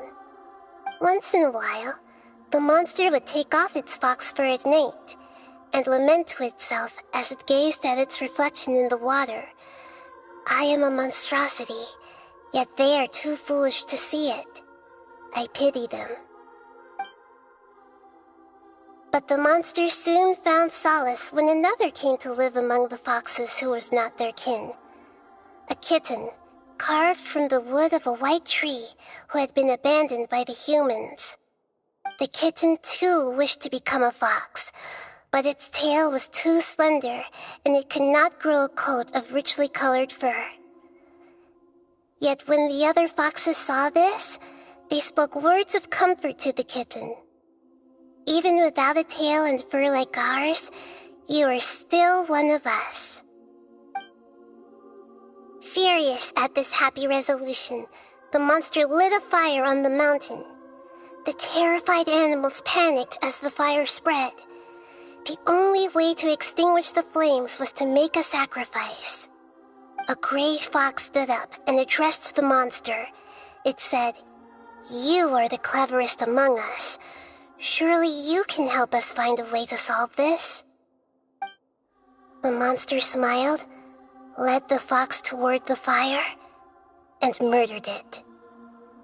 The gray fox's heart was turned into a beautiful drop of water, clear, spotless, and pure. The monster gave the heart of water to the kitten, telling him, "The foxes have decided. You are the one who must be sacrificed. Take this, quench the flames, and die for your fox kin." The fire was extinguished, but the kitten lived. It left that side of the mountain and found a little bird who had a broken wing. The two promised they would spend their whole lives together, but the little bird did not have long left to live. It passed away soon after. After burying the bird, the kitten left the mountain for good. Never again would it cherish a single creature, nor a single blade of grass that stood on that mountain.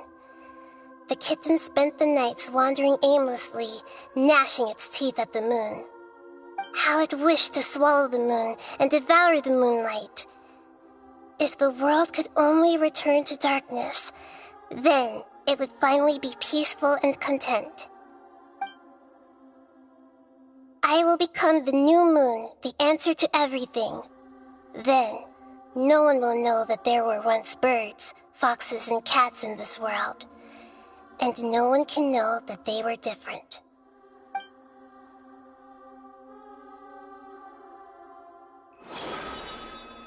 We solved it!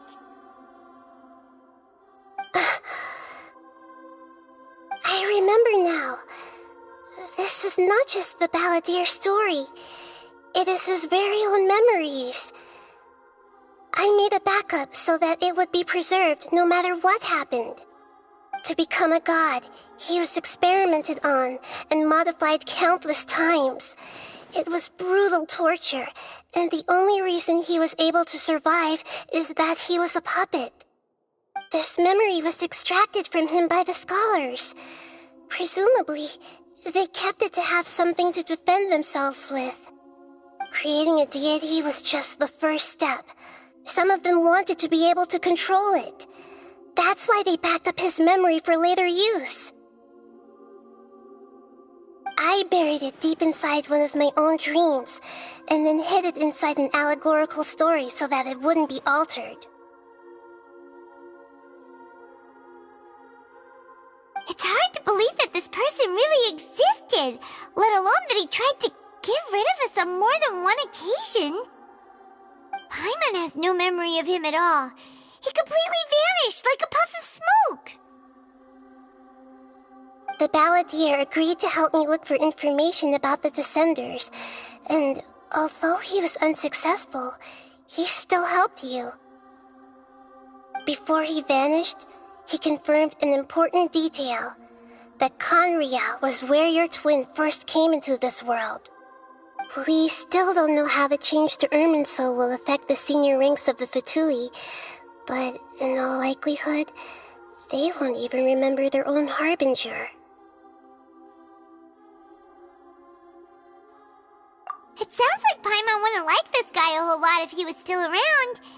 But still, Paimon doesn't like the way it all ended that much better. This is why wisdom alone cannot answer all our questions. We look, we see, and we comprehend, but the question still troubles us. So the answer is not everything. People yearn to find the truth and then conquer the troubles they face. When you give someone the truth, you give them a chance to choose their own destiny. To others looking on, this may seem like a pointless endeavor, but for him, the chance to act on his desire to disappear must have meant a lot. Never forget that even when we walk beneath dark clouds along a road filled with suffering, the light of wisdom is always there, guiding us toward a better destination. And that is what you have been doing all along. Yeah, Nahida's right. Cheer up! How about we go get something to eat? We can pick up this heavy conversation again later. Good idea. Paimon, why don't you take her out for a walk to clear her head? You got it! Come on, Traveler! You need to get out of your head for a while. You'll feel much better after taking a walk.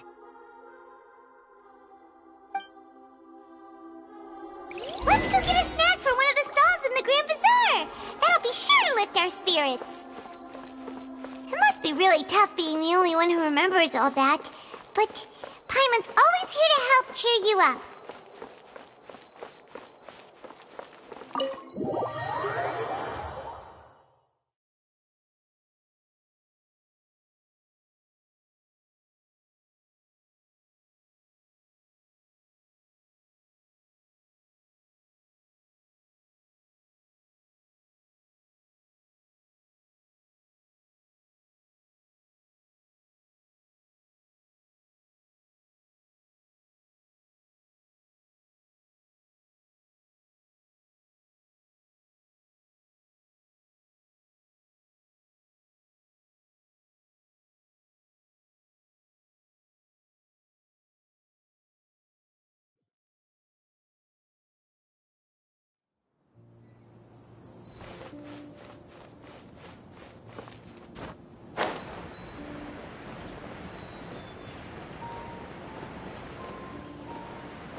everyone can enjoy.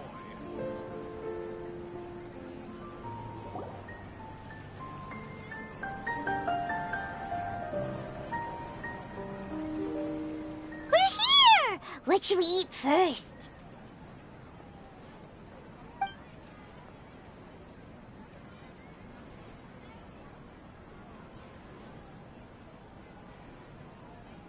Hey, are you gonna answer or what?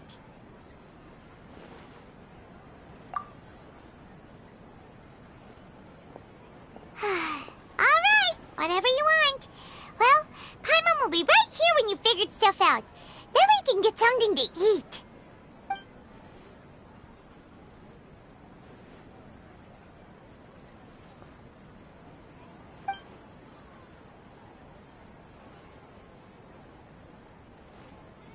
What is it? Have you figured it all out?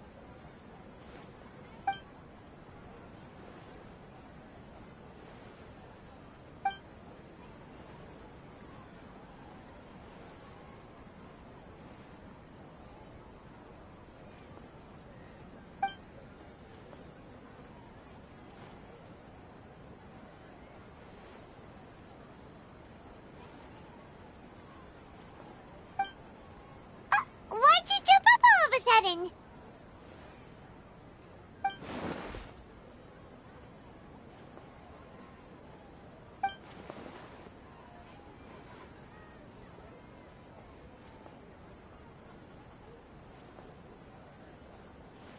Excuse me, boss. There seems to be a small problem with the last bill. Look, here.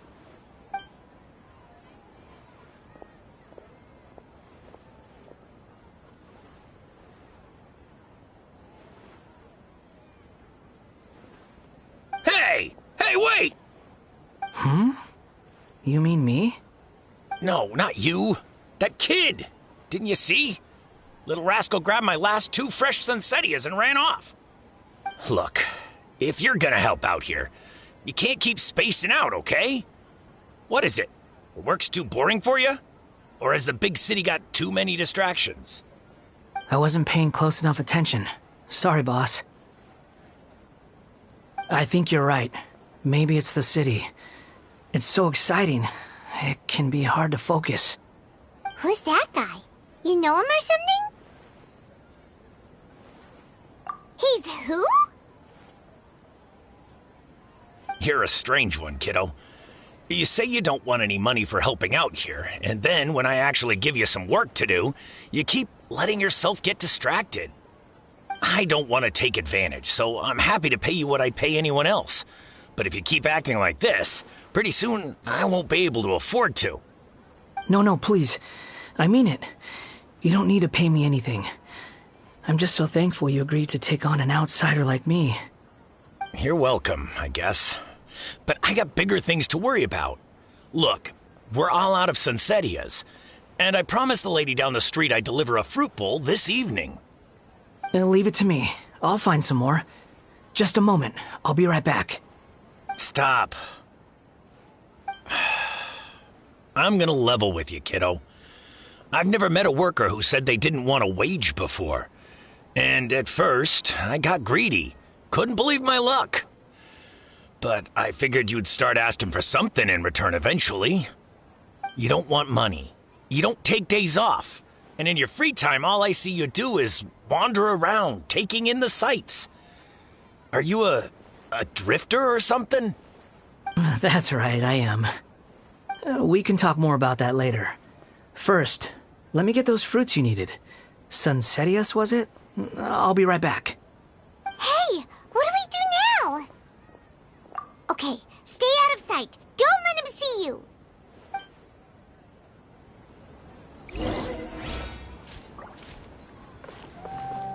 I wonder. In my the opinion, treasures I discovered in Shoots my is the youth. best one.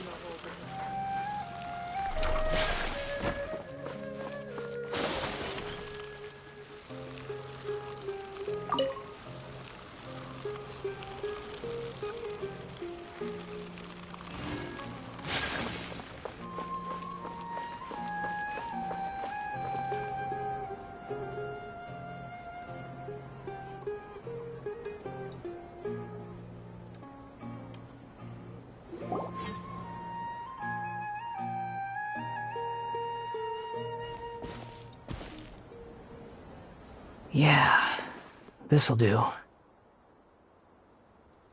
though you say he's the balladeer, what are we planning on doing? Stealing his Sunsetias? Isn't that a bit too cruel? Oh, alright. This should be enough. Guess I should wash them before I take them back.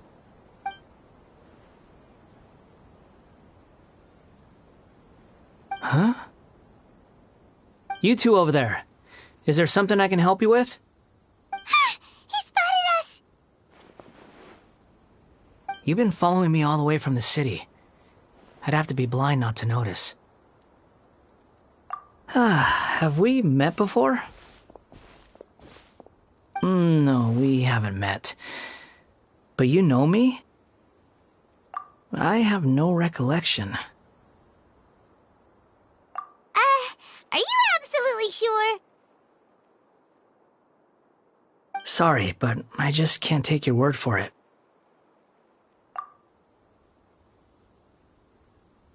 A puppet? What makes you think that? Huh?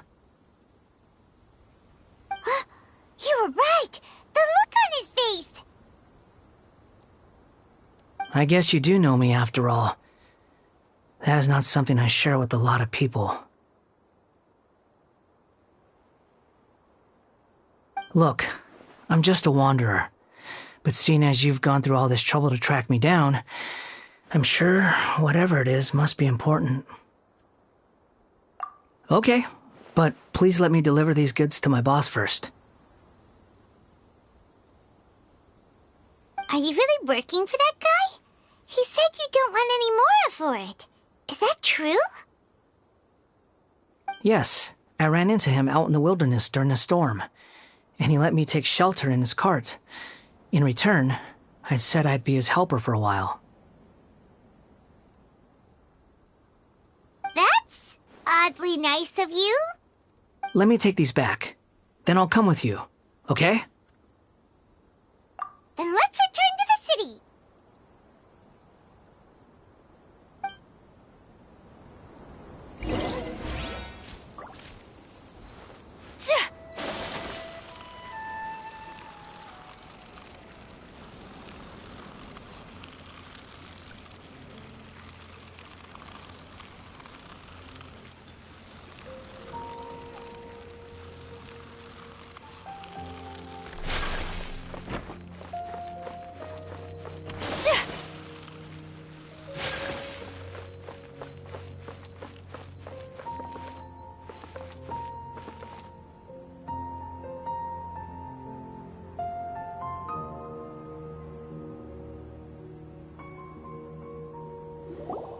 Here you go, boss.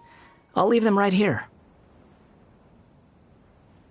Oh, you really went and picked some more. Who are these two? Something's come up, and they need to borrow me. Sorry, boss. I'm afraid I'll be away from the stall for a while.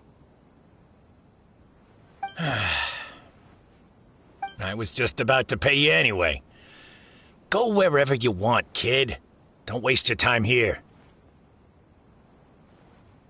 What? I get it, okay? You just wanted to help me out, to thank me for giving you shelter from the rain that day. Even then, I don't understand why you're so adamant that you don't want any pay for it. But look, it was pouring down, and there you were, sauntering along without a care in the world, like you had nowhere to be and didn't even care that it was raining. Imagine you were me for a second. It's a little weird, right? Why's this guy traveling during a rainstorm if he's not trying to get somewhere? And why's he taking a shortcut through the open country if he's not even in a hurry? But anyway, taking you in didn't put me out even slightly. You don't owe me a thing for it. Certainly not all this. Your time is valuable. You know, you should go live your life. But I don't...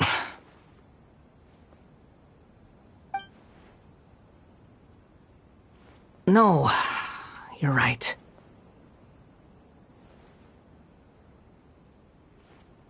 Then I suppose this is where we say goodbye. Thank you again for taking me into the city. Don't mention it, kiddo. I've run into all kinds of characters over the years. I just hope you find your path. Thank you.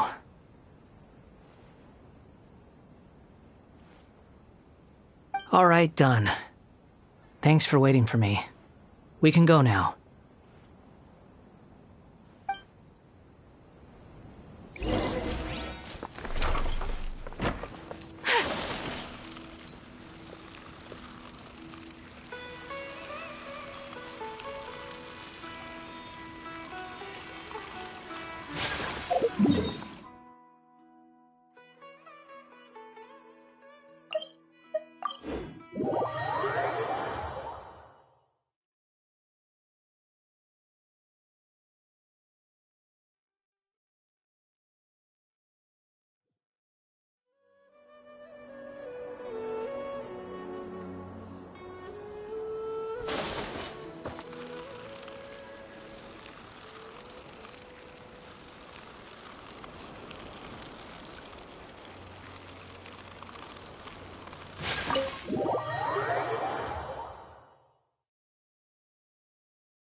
What's wrong? Huh? Are you? Hello. I do apologize for the sudden intrusion. We found this guy in the street, but he doesn't seem to remember anything. So, yeah, quite an eventful walk.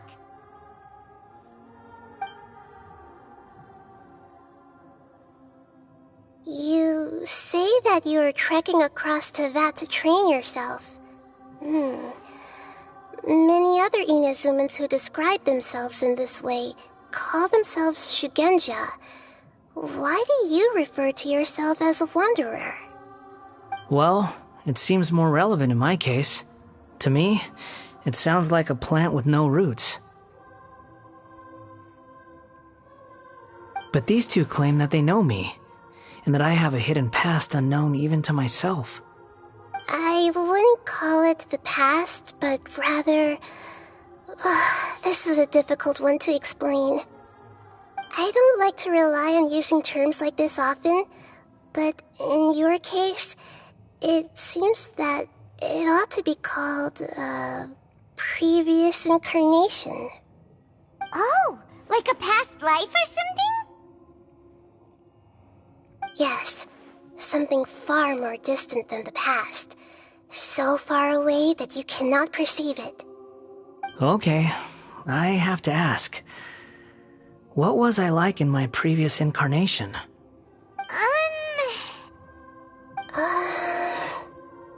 Oh, okay. I see.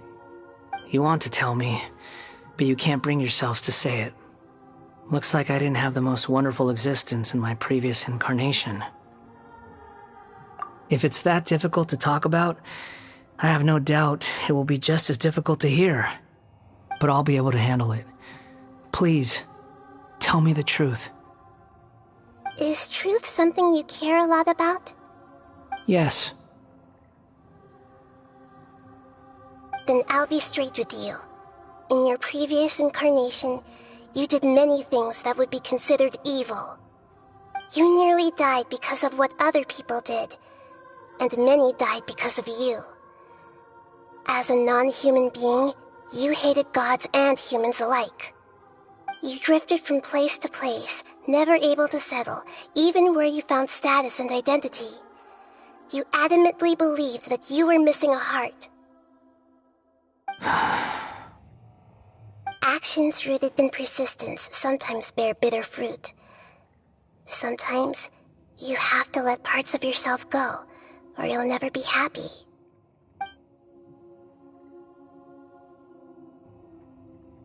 I gave everything I had, but it barely changed history at all.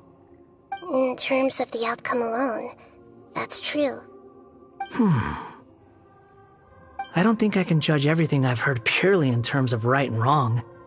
Each choice a person makes belongs to a specific place and time, a chain of cause and effect, a cycle of karma and consequence. That is the nature of truth. If one thing is right, its opposite must be wrong. And yet, dichotomies like this are not enough to explain the world in all of its complexity. It seems like my previous incarnation wasn't the most likable individual. We're not trying to hurt your feelings or anything, but yeah, we weren't your biggest fans. If we were enemies, why are you trying to help me find the truth?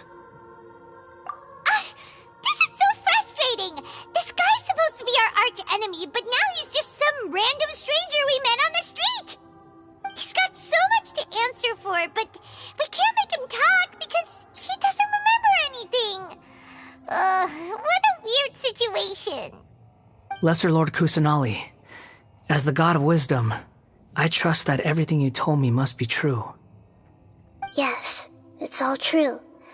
I can even show you the memories themselves, if you're willing. Please, I want to see them for myself. I want to experience my own transgressions. Even though it will cause your present self great mental anguish? I'm just a puppet, with no heart and no name. There is nothing in this world for me to cling to fill the void within me. Except maybe these sins that can never be undone. Very well. As you wish. Wait, shouldn't we go with him? This one's kind of on us for bringing him here. Don't worry. Whatever danger I might face, it's my burden to bear. Traveler, could I ask you to supervise him on my behalf? Oh, good point. Given your, unique situation, we'd better keep an eye on you. Understood. Thank you. Now, prepare yourselves, everyone.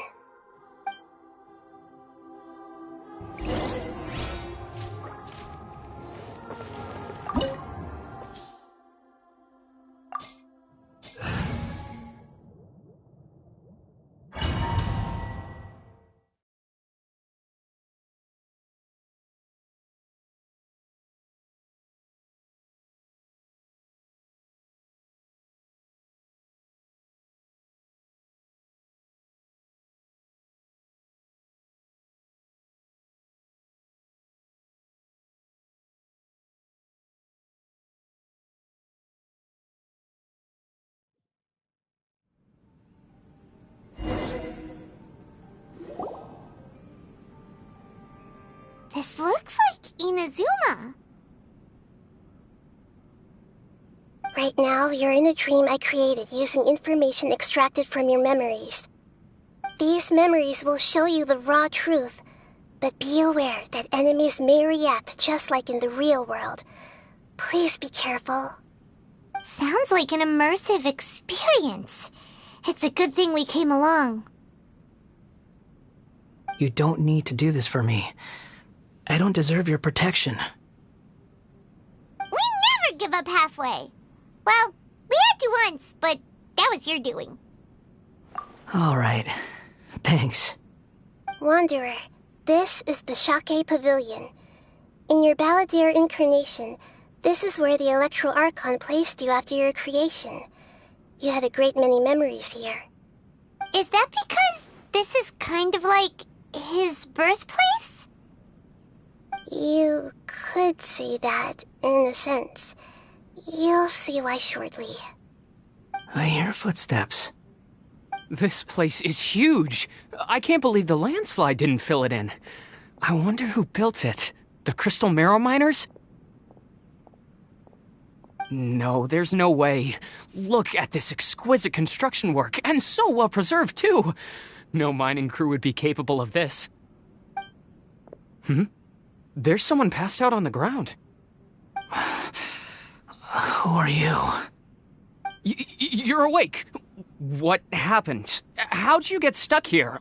Are you injured? Not a scratch. And these fine clothes. Who are you? This man is Katsuragi, deputy to Torichiyo's adopted son, Mikoshi Nagamasa. He found the balladeer in Shake Pavilion and took him back to Tatarasuna. And the rest is history. Well, it used to be. In the original version of events, Katsuragi was ultimately killed by Nagamasa. Let me get you out of here. Our people are nearby. Hang in there. During the Tatarasuna incident, Niwa was murdered by the doctor disguised as a mechanic. The balladeer, then known as the Kabukimono, disappeared not long after. As the second in command at Tatarasuna, responsibility for what had happened fell to Mikoshi Nagamasa. But Katsuragi had sworn lifelong loyalty to Nagamasa after the latter had once saved his life. At Katsuragi's insistence, Nagamasa killed him to put an end to the Tatarasuna incident.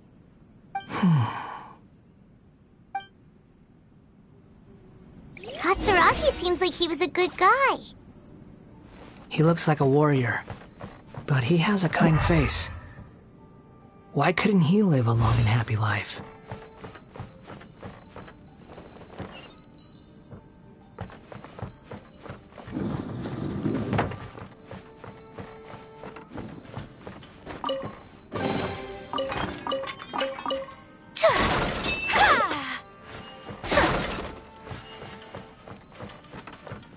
Nagamasa, I found this young guy in a cave sealed off by a landslide.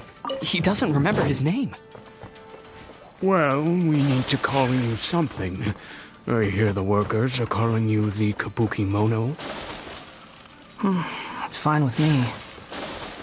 Katsuragi, report to Niwa. Tell him we have someone new joining us.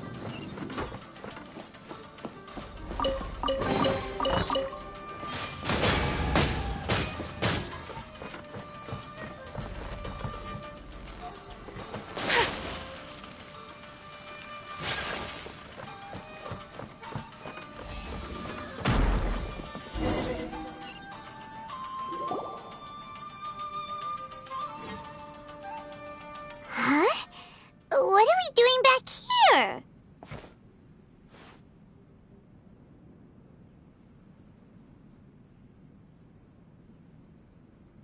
Whoa, this is where you were born? It's pretty, but there's nobody here. I was abandoned, like you. I lived here for a while at first, but there's nothing for us here. We can't stay. Okay. I heard my mom and dad used to make swords, but the factory manager died, and then my dad got sick.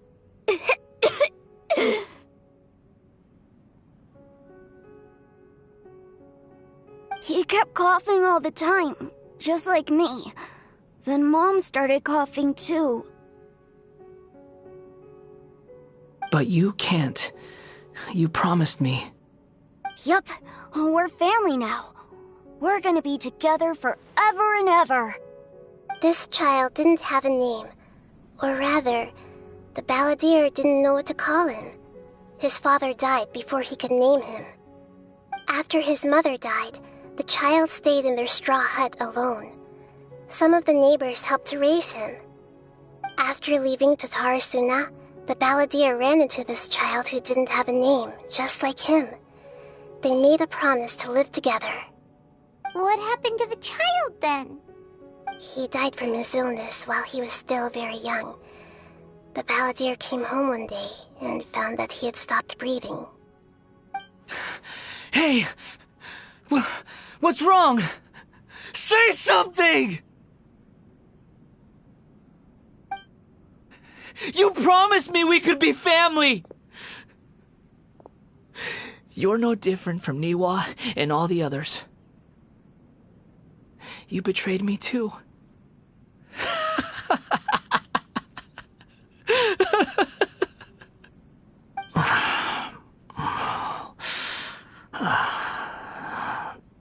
The voices have gone. It looks like the memory ends here. Let's keep going.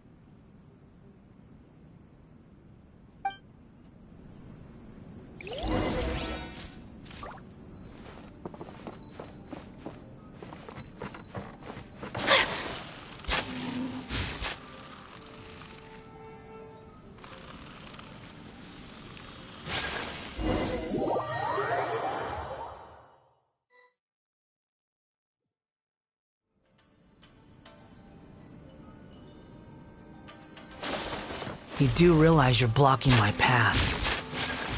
I come not to obstruct you. I have been waiting. What you are truly is a weapon. One that could be wielded with an iron will.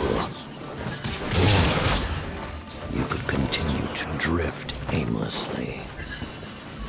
Are you trying to win me over? Long-fated rebellion has begun. Why not take your place at the banquet and join those who shall feast?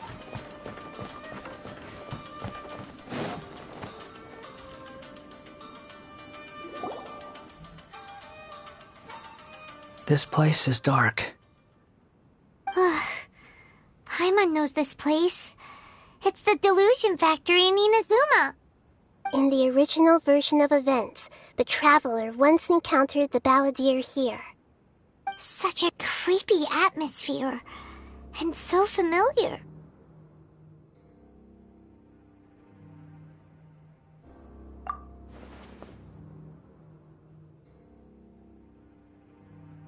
Hey! Look over there! Well, well, my fair lady. Is this rundown factory and these incompetent fools all for me? Wow. You shouldn't have. Huh. What do you have to gain from belittling your subordinates? You might not want to admit it, but you are a part of this plan. Perhaps you find fighting in the Abyss to be a more meaningful use of your time? Oh, but of course, even this pales in comparison to being experimented on by the doctor. What a sharp tongue you have.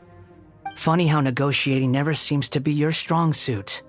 For the task ahead, I suggest you keep your true feelings to yourself. Save your breath. I know what I have to do. I'm sure you think so, but I still think you need to hear it. Don't start thinking you're invincible, and don't let your emotions get in the way. Surely you're not worried about me. I just can't have you getting in my way. You and Child never failed to find ways to complicate things. I'm merely lighting a little fire in this chaotic nation. But you, being tossed out like trash, must make you want to destroy it completely. Do you remember the last time you were here? That was a lot of swordsmiths you killed. I'm sure the descendants of the Raiden Gokaden are still suffering the consequences now. Look at you. Oh, don't get so sentimental. Now, give that poor little tongue of yours a rest and stop pretending like you're above everyone else. Bye then. See you at the victory feast. Poor little tongue? She's playing with fire talking to me like that. Who does she think she is? Forget it. Someone might find me here any minute now. I should prepare to give them a warm welcome.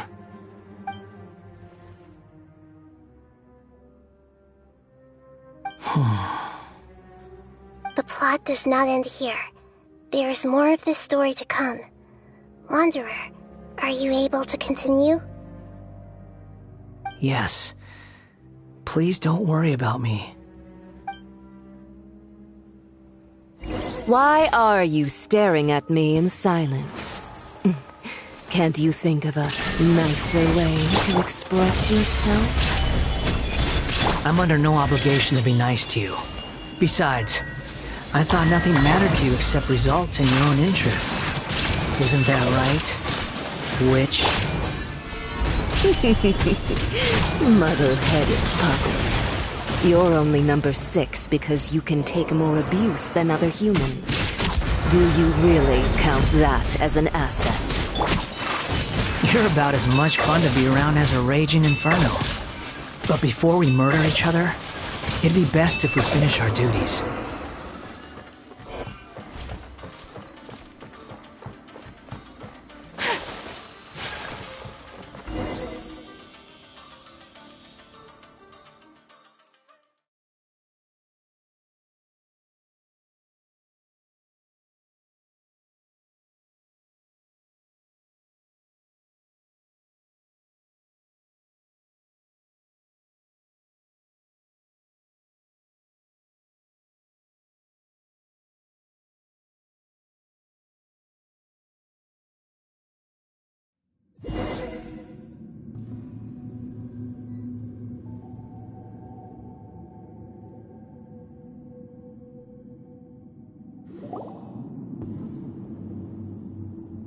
Looks like we've arrived in Sumeru. Is that? Considering that Amorta's sage, Nafis, refused to join this project, I'll take part in the experiment in his place. Welcome.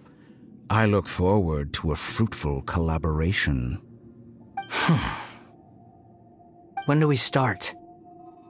You seem impatient. You should know that becoming a god is far from a trivial affair. The biological transformation is a lengthy process. As such, I too would recommend that we commence as soon as possible. In the event that a successful connection is established, his body will become permanently bound to the machine, and he will be unable to move independently of it.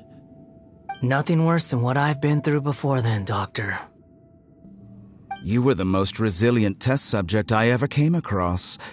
Thanks to you, I was able to garner a great deal of information. Alas, after that, you were under orders to remain in the Abyss. We barely saw each other, and it became difficult to further refine the knowledge I had gained. That was gracefully worded. Ever wonder what they think if they knew that nothing matters to you, apart from your crazy experiments?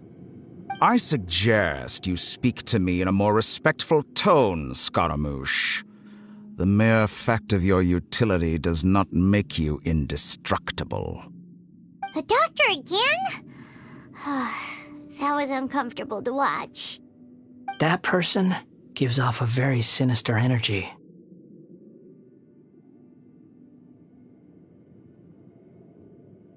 It's normal for him to give you the creeps. He scares the bejeebers out of Paimon. Let's move on.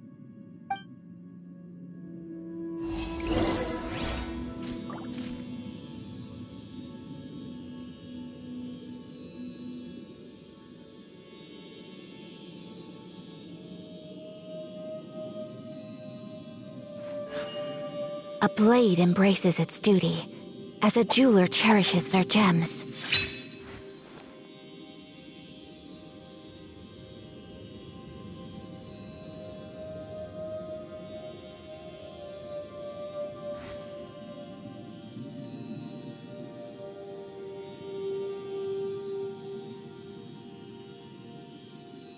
A blade is like a tea leaf.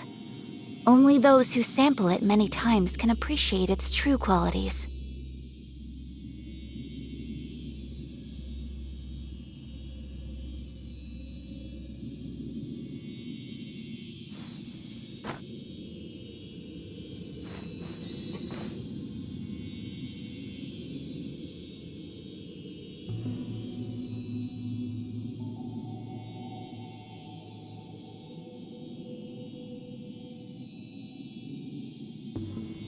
So this is a day in the life of the Traveler.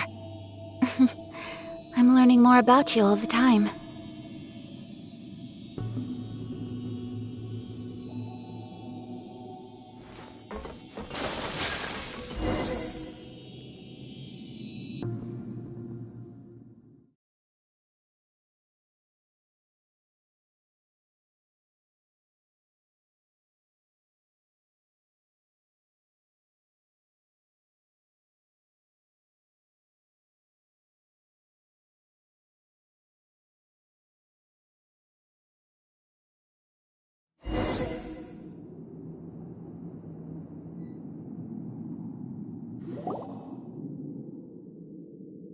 You're a god. Do you think I'm evil? If you accept that he is you, just as you are you, then yes, you are evil. In your eyes, are there any differences between humans and puppets? Do you think there are any differences between your present self and your previous and future incarnations? If not, then what are the differences between humans and puppets? Whoever has tasted the joys and sorrows of life in the human realm is human. Whoever has loved and lost, cried with grief, howled with rage at the tragedy of death that eclipses the miracle of life, they are human too. I've seen enough of my past. If possible, I'd like to reclaim the sins that are mine to bear. No matter the consequences, I won't run from blame or punishment. Whatever I am due, let it come to pass. Can you return my memories to me? Huh? But won't that mean you'll lose your current identity? I've always believed that human lives follow a set of rules, with each person being a collection of past experiences. As a puppet living in a human world, my life is subject to the same rules. Regaining your memories means reverting completely to your previous incarnation. All the emotions that you discarded will return to you. Are you sure you want to do this? I've lived with a void in my chest my whole life. My creator didn't need me. And ever since I awoke, I've just drifted from one place to the next. But then I met you. And I finally realized that reclaiming my missing sins might be my one opportunity to become my true self.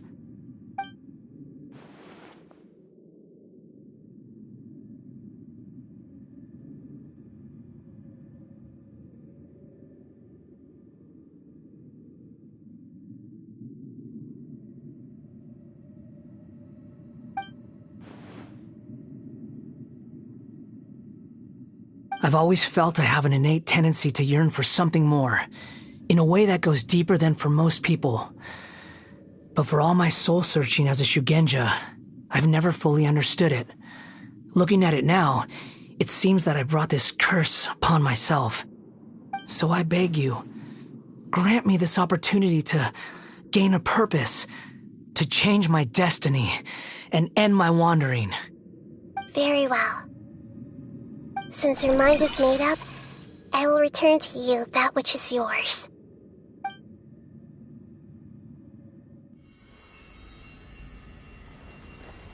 You have made your decision. Now, take this.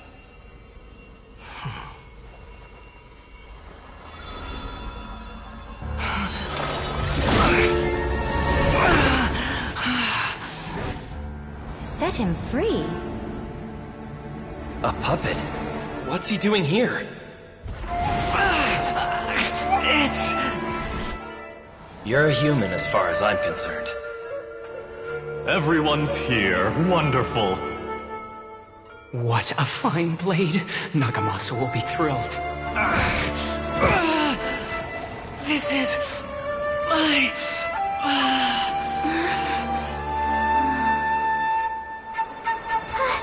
Is he alright?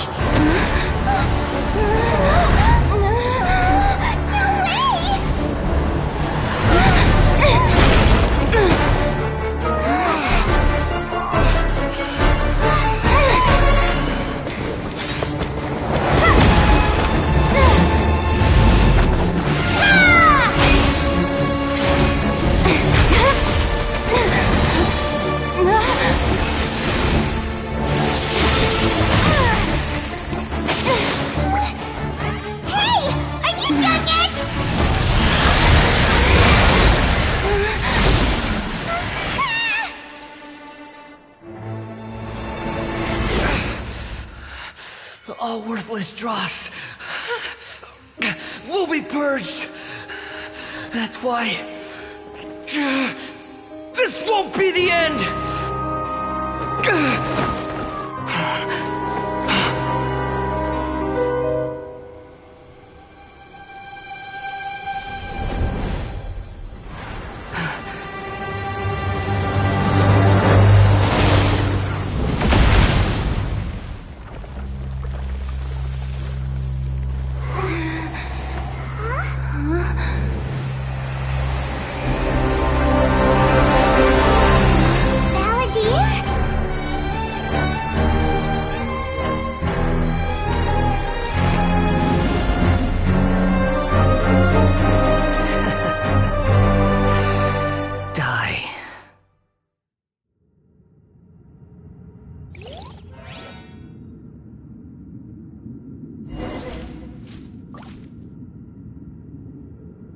This is trying my patience. Have you got all your memories back now? Have you got any more stupid questions?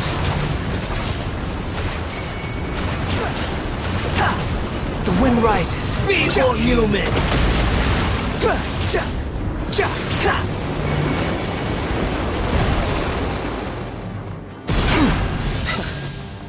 Behold!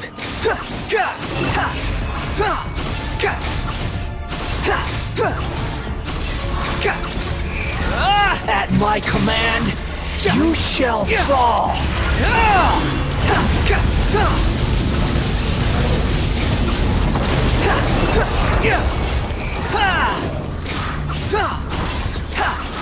Feeble human!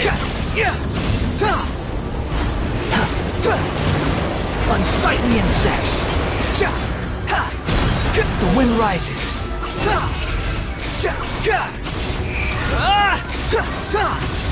My endless cycle begins! Search for it. I'm used to this. Swollen fury.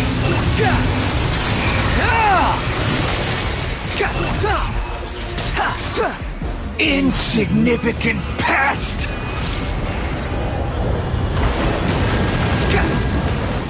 Behold!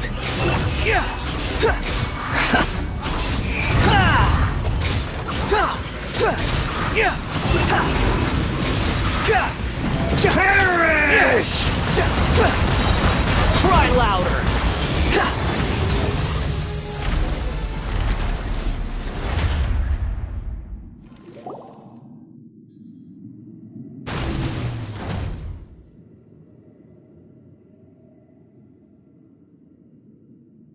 Imbecile! Get out of my sight. It disappeared. Did we win? What did you expect? I'd never lose to that. There's the tone of voice again. You're definitely back to your old self. Wait, but it was you inside that thing too! What have you got to be smug about? Sorry. I'm harsh on myself and everyone else. Just the way I am. You sound like you're concerned about me.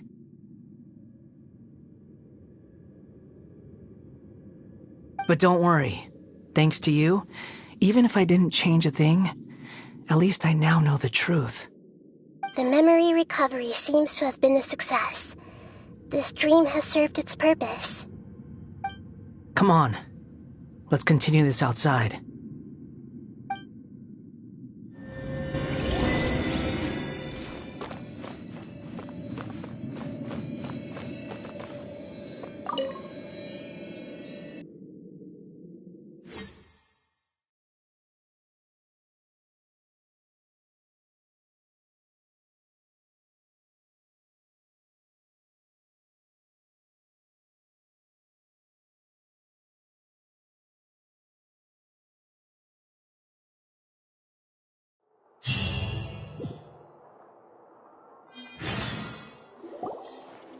Welcome back, Traveler, Paimon, Balladeer. It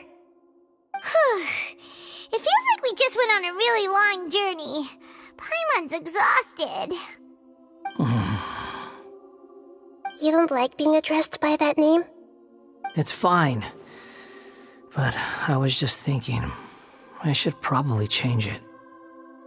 After learning about everything the doctor did, there's no way I can carry on using a name connected to him. I'm not planning on returning to the Fatui, and they wouldn't take me back anyway.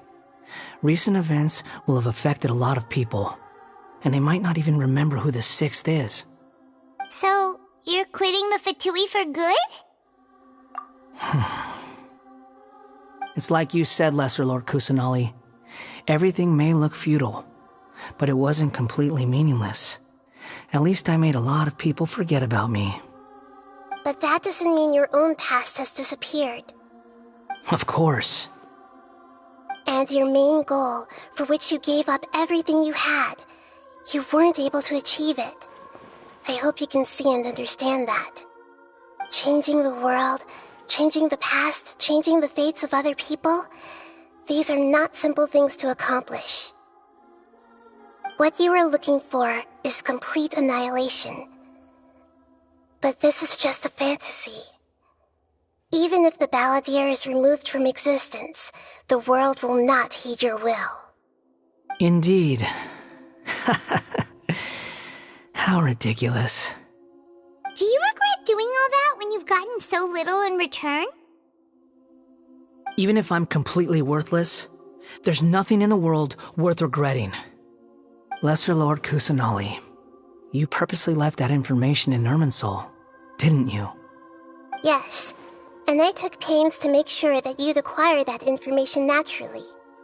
Why would you go to such lengths? You trying to win me over too? In all honesty, your past experiences have made you a useful asset to Sumeru and to me. Winning you over was indeed a part of my plan. But before that, I wanted to tell you the truth about your past. If all I wanted to do was use you, then I'd be no different from the doctor. Very clever. I guess you could say that's one of my virtues. Utility to others is what gives me worth. So if embracing my sins is what it takes to make me useful again, so be it. Oh right, I almost forgot. You're the good guys. You're into justice and all that. Sorry if I have a slightly different perspective on things, but I don't feel like I've been duped. The wisest leaders are fated to end up with the best helpers. I can live with that. I'm glad you're able to think of it in that way. Traveler, in the future, I'll continue to search Irminsul more deeply and see what secrets can be uncovered. Including the beginning of your twins' journey recorded in Irminsul. What exactly happened before and after that point? I want to know as well. I will try. Traveler. After I dove into the information torrent in Irminsul, why did you go to Inazuma? So that's how you found out whose fate had changed. And how? Well, whatever your reasons, you did me a favor, and I'll do everything I can to pay it back. Borrowing and returning are the only real relationships between individuals. I'll balance the books one day. Don't you worry. That's not true. A relationship between two people is not simply a ledger that can be reset to zero. I think deep down you realize this. People who show up in your life don't just evaporate like water drops and leave nothing behind. There is no such thing as balancing the books. Some things in this world can never be brought back, and they can never be changed, which is why there is emotion in the human world. Everything that you feel is real and lasting, and whatever is missing in you will not be made whole. To be human is to live with imperfections. You can choose whether or not you want to be human. But humans can't live without a heart, can they? Anyway, I gave up trying to become a human a long time ago. You understand what pain is perfectly well, even without a heart. You're just bearing your feelings. The past is set in stone, but you can keep moving on. And the longer your future lasts, the shorter your past will become, until one day, it is but a tiny fraction of your life. Sounds like you've got a future planned out for me. Everything's ended up being pretty darn complicated. Paimon doesn't even know where to start, but the most important thing now is that you need to follow Nahida. Otherwise, all our efforts will have been for nothing.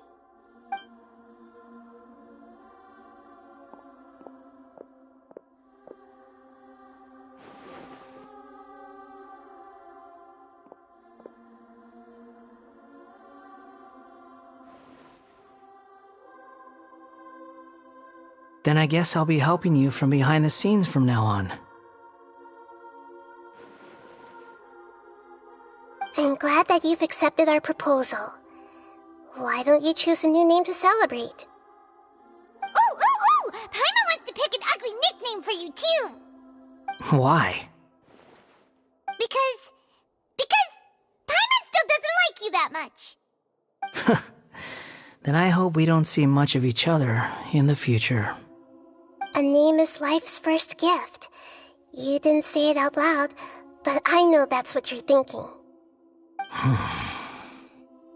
The Traveler and Paimon have helped you a lot.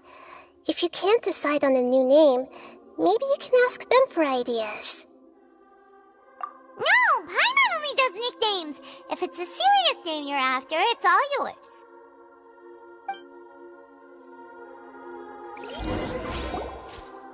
Have you got anything?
Are you sure?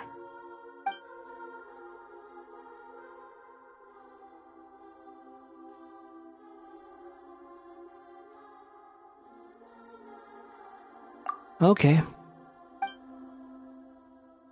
Have you got anything?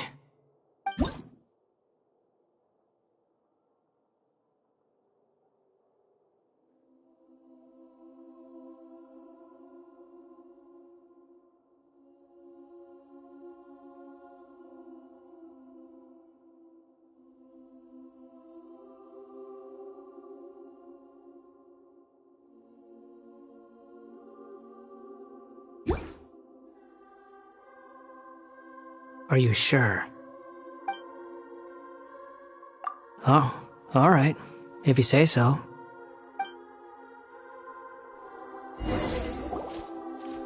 There. Now you have a name of your own. What about a nickname?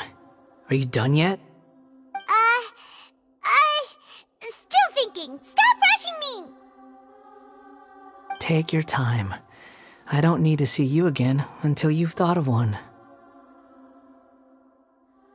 Everyone who manipulated me and made me suffer will have to pay the price. You mean the Fatui? The doctor, at least. Now that your stance has changed, I believe your future path will change accordingly. But it won't be immediate. You still need some time to compose yourself. One more thing. There are still some descendants of the Raiden Gokuden living in Inazuma. Some of them know. Well, they ought to know about the connection between Raiden Gokuden and myself. I don't plan to leave Sumeru for the time being. If you see them in Inazuma, Please tell them that I was the one responsible for the Raiden Gokuden's downfall.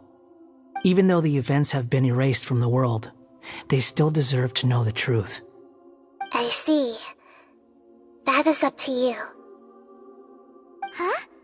But if we do that, then... It's fine. Let them stab their blades into my chest if they so desire. Maybe that's how it always should have been. No nonsense. I like it. Alright, let's call it a day. Goodbye, wise deity. And you too. He's gone. What he went through today would have been like living an entire lifetime in an instant. He'll need some time to calm down. Yeah, true. But even so, after everything that's happened, he doesn't seem quite as fierce anymore. So we can finally go eat? Paimon is starving. Thank you both. I hope you will find somewhere nice to go and relax for a while.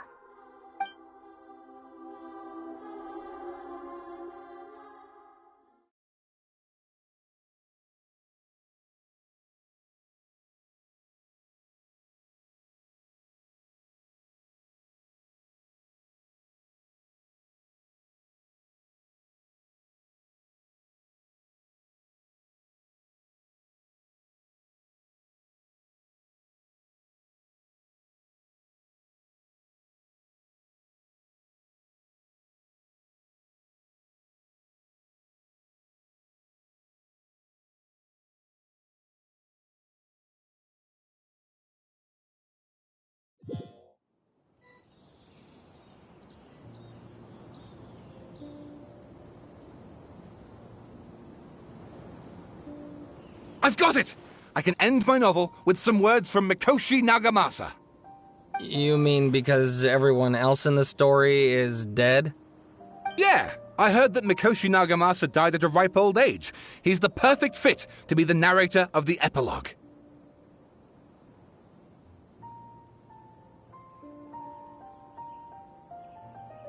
The dark clouds had dissipated, but they continued to cast their shadow in Mikoshi Nagamasa's mind for decades to come. Then, one night, as an old man, he had a dream. On the night when that prized blade, the Daitatara Nagamasa, was forged, the people rejoiced, and there was painting, dancing, and drinking. All these expressions of joy melted down in the furnace fire and turned into red clouds that rallied around the final sunrise that Mikoshi Nagamasa saw in his lifetime. Life is a story too long to be told, a journey that you must walk to behold.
It's about time we had a break.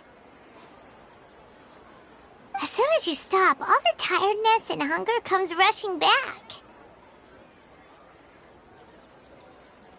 Wow, great! Huh? Look at the vase.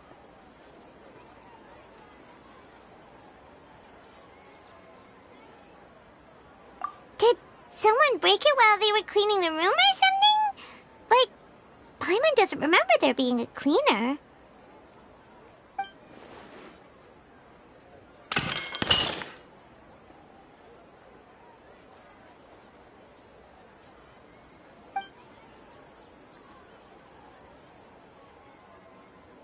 You sound lost and confused.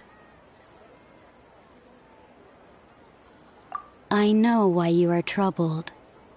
Any who knew of this would find their mind overwhelmed. Huh? Is there someone here talking to us? Unfortunately, the fate of Tevat cannot easily be changed. Perhaps a god may have a slim chance, but for anyone else, who can say? When a small animal runs into a tree trunk, though the tree may sway, it is not displaced. The same is true of fate. Like a vase that falls to the ground. Whether it is broken by a cat or by a bird, the result is still a broken vase, is it not? Who are you? How do you know about all this? History does not change easily, but human hearts can. Believe your own eyes. Only that which you see is true. What is unseen is but an illusion.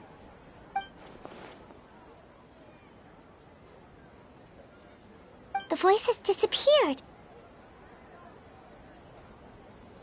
And who the heck was that? And what were they doing coming out of nowhere and saying all that scary stuff?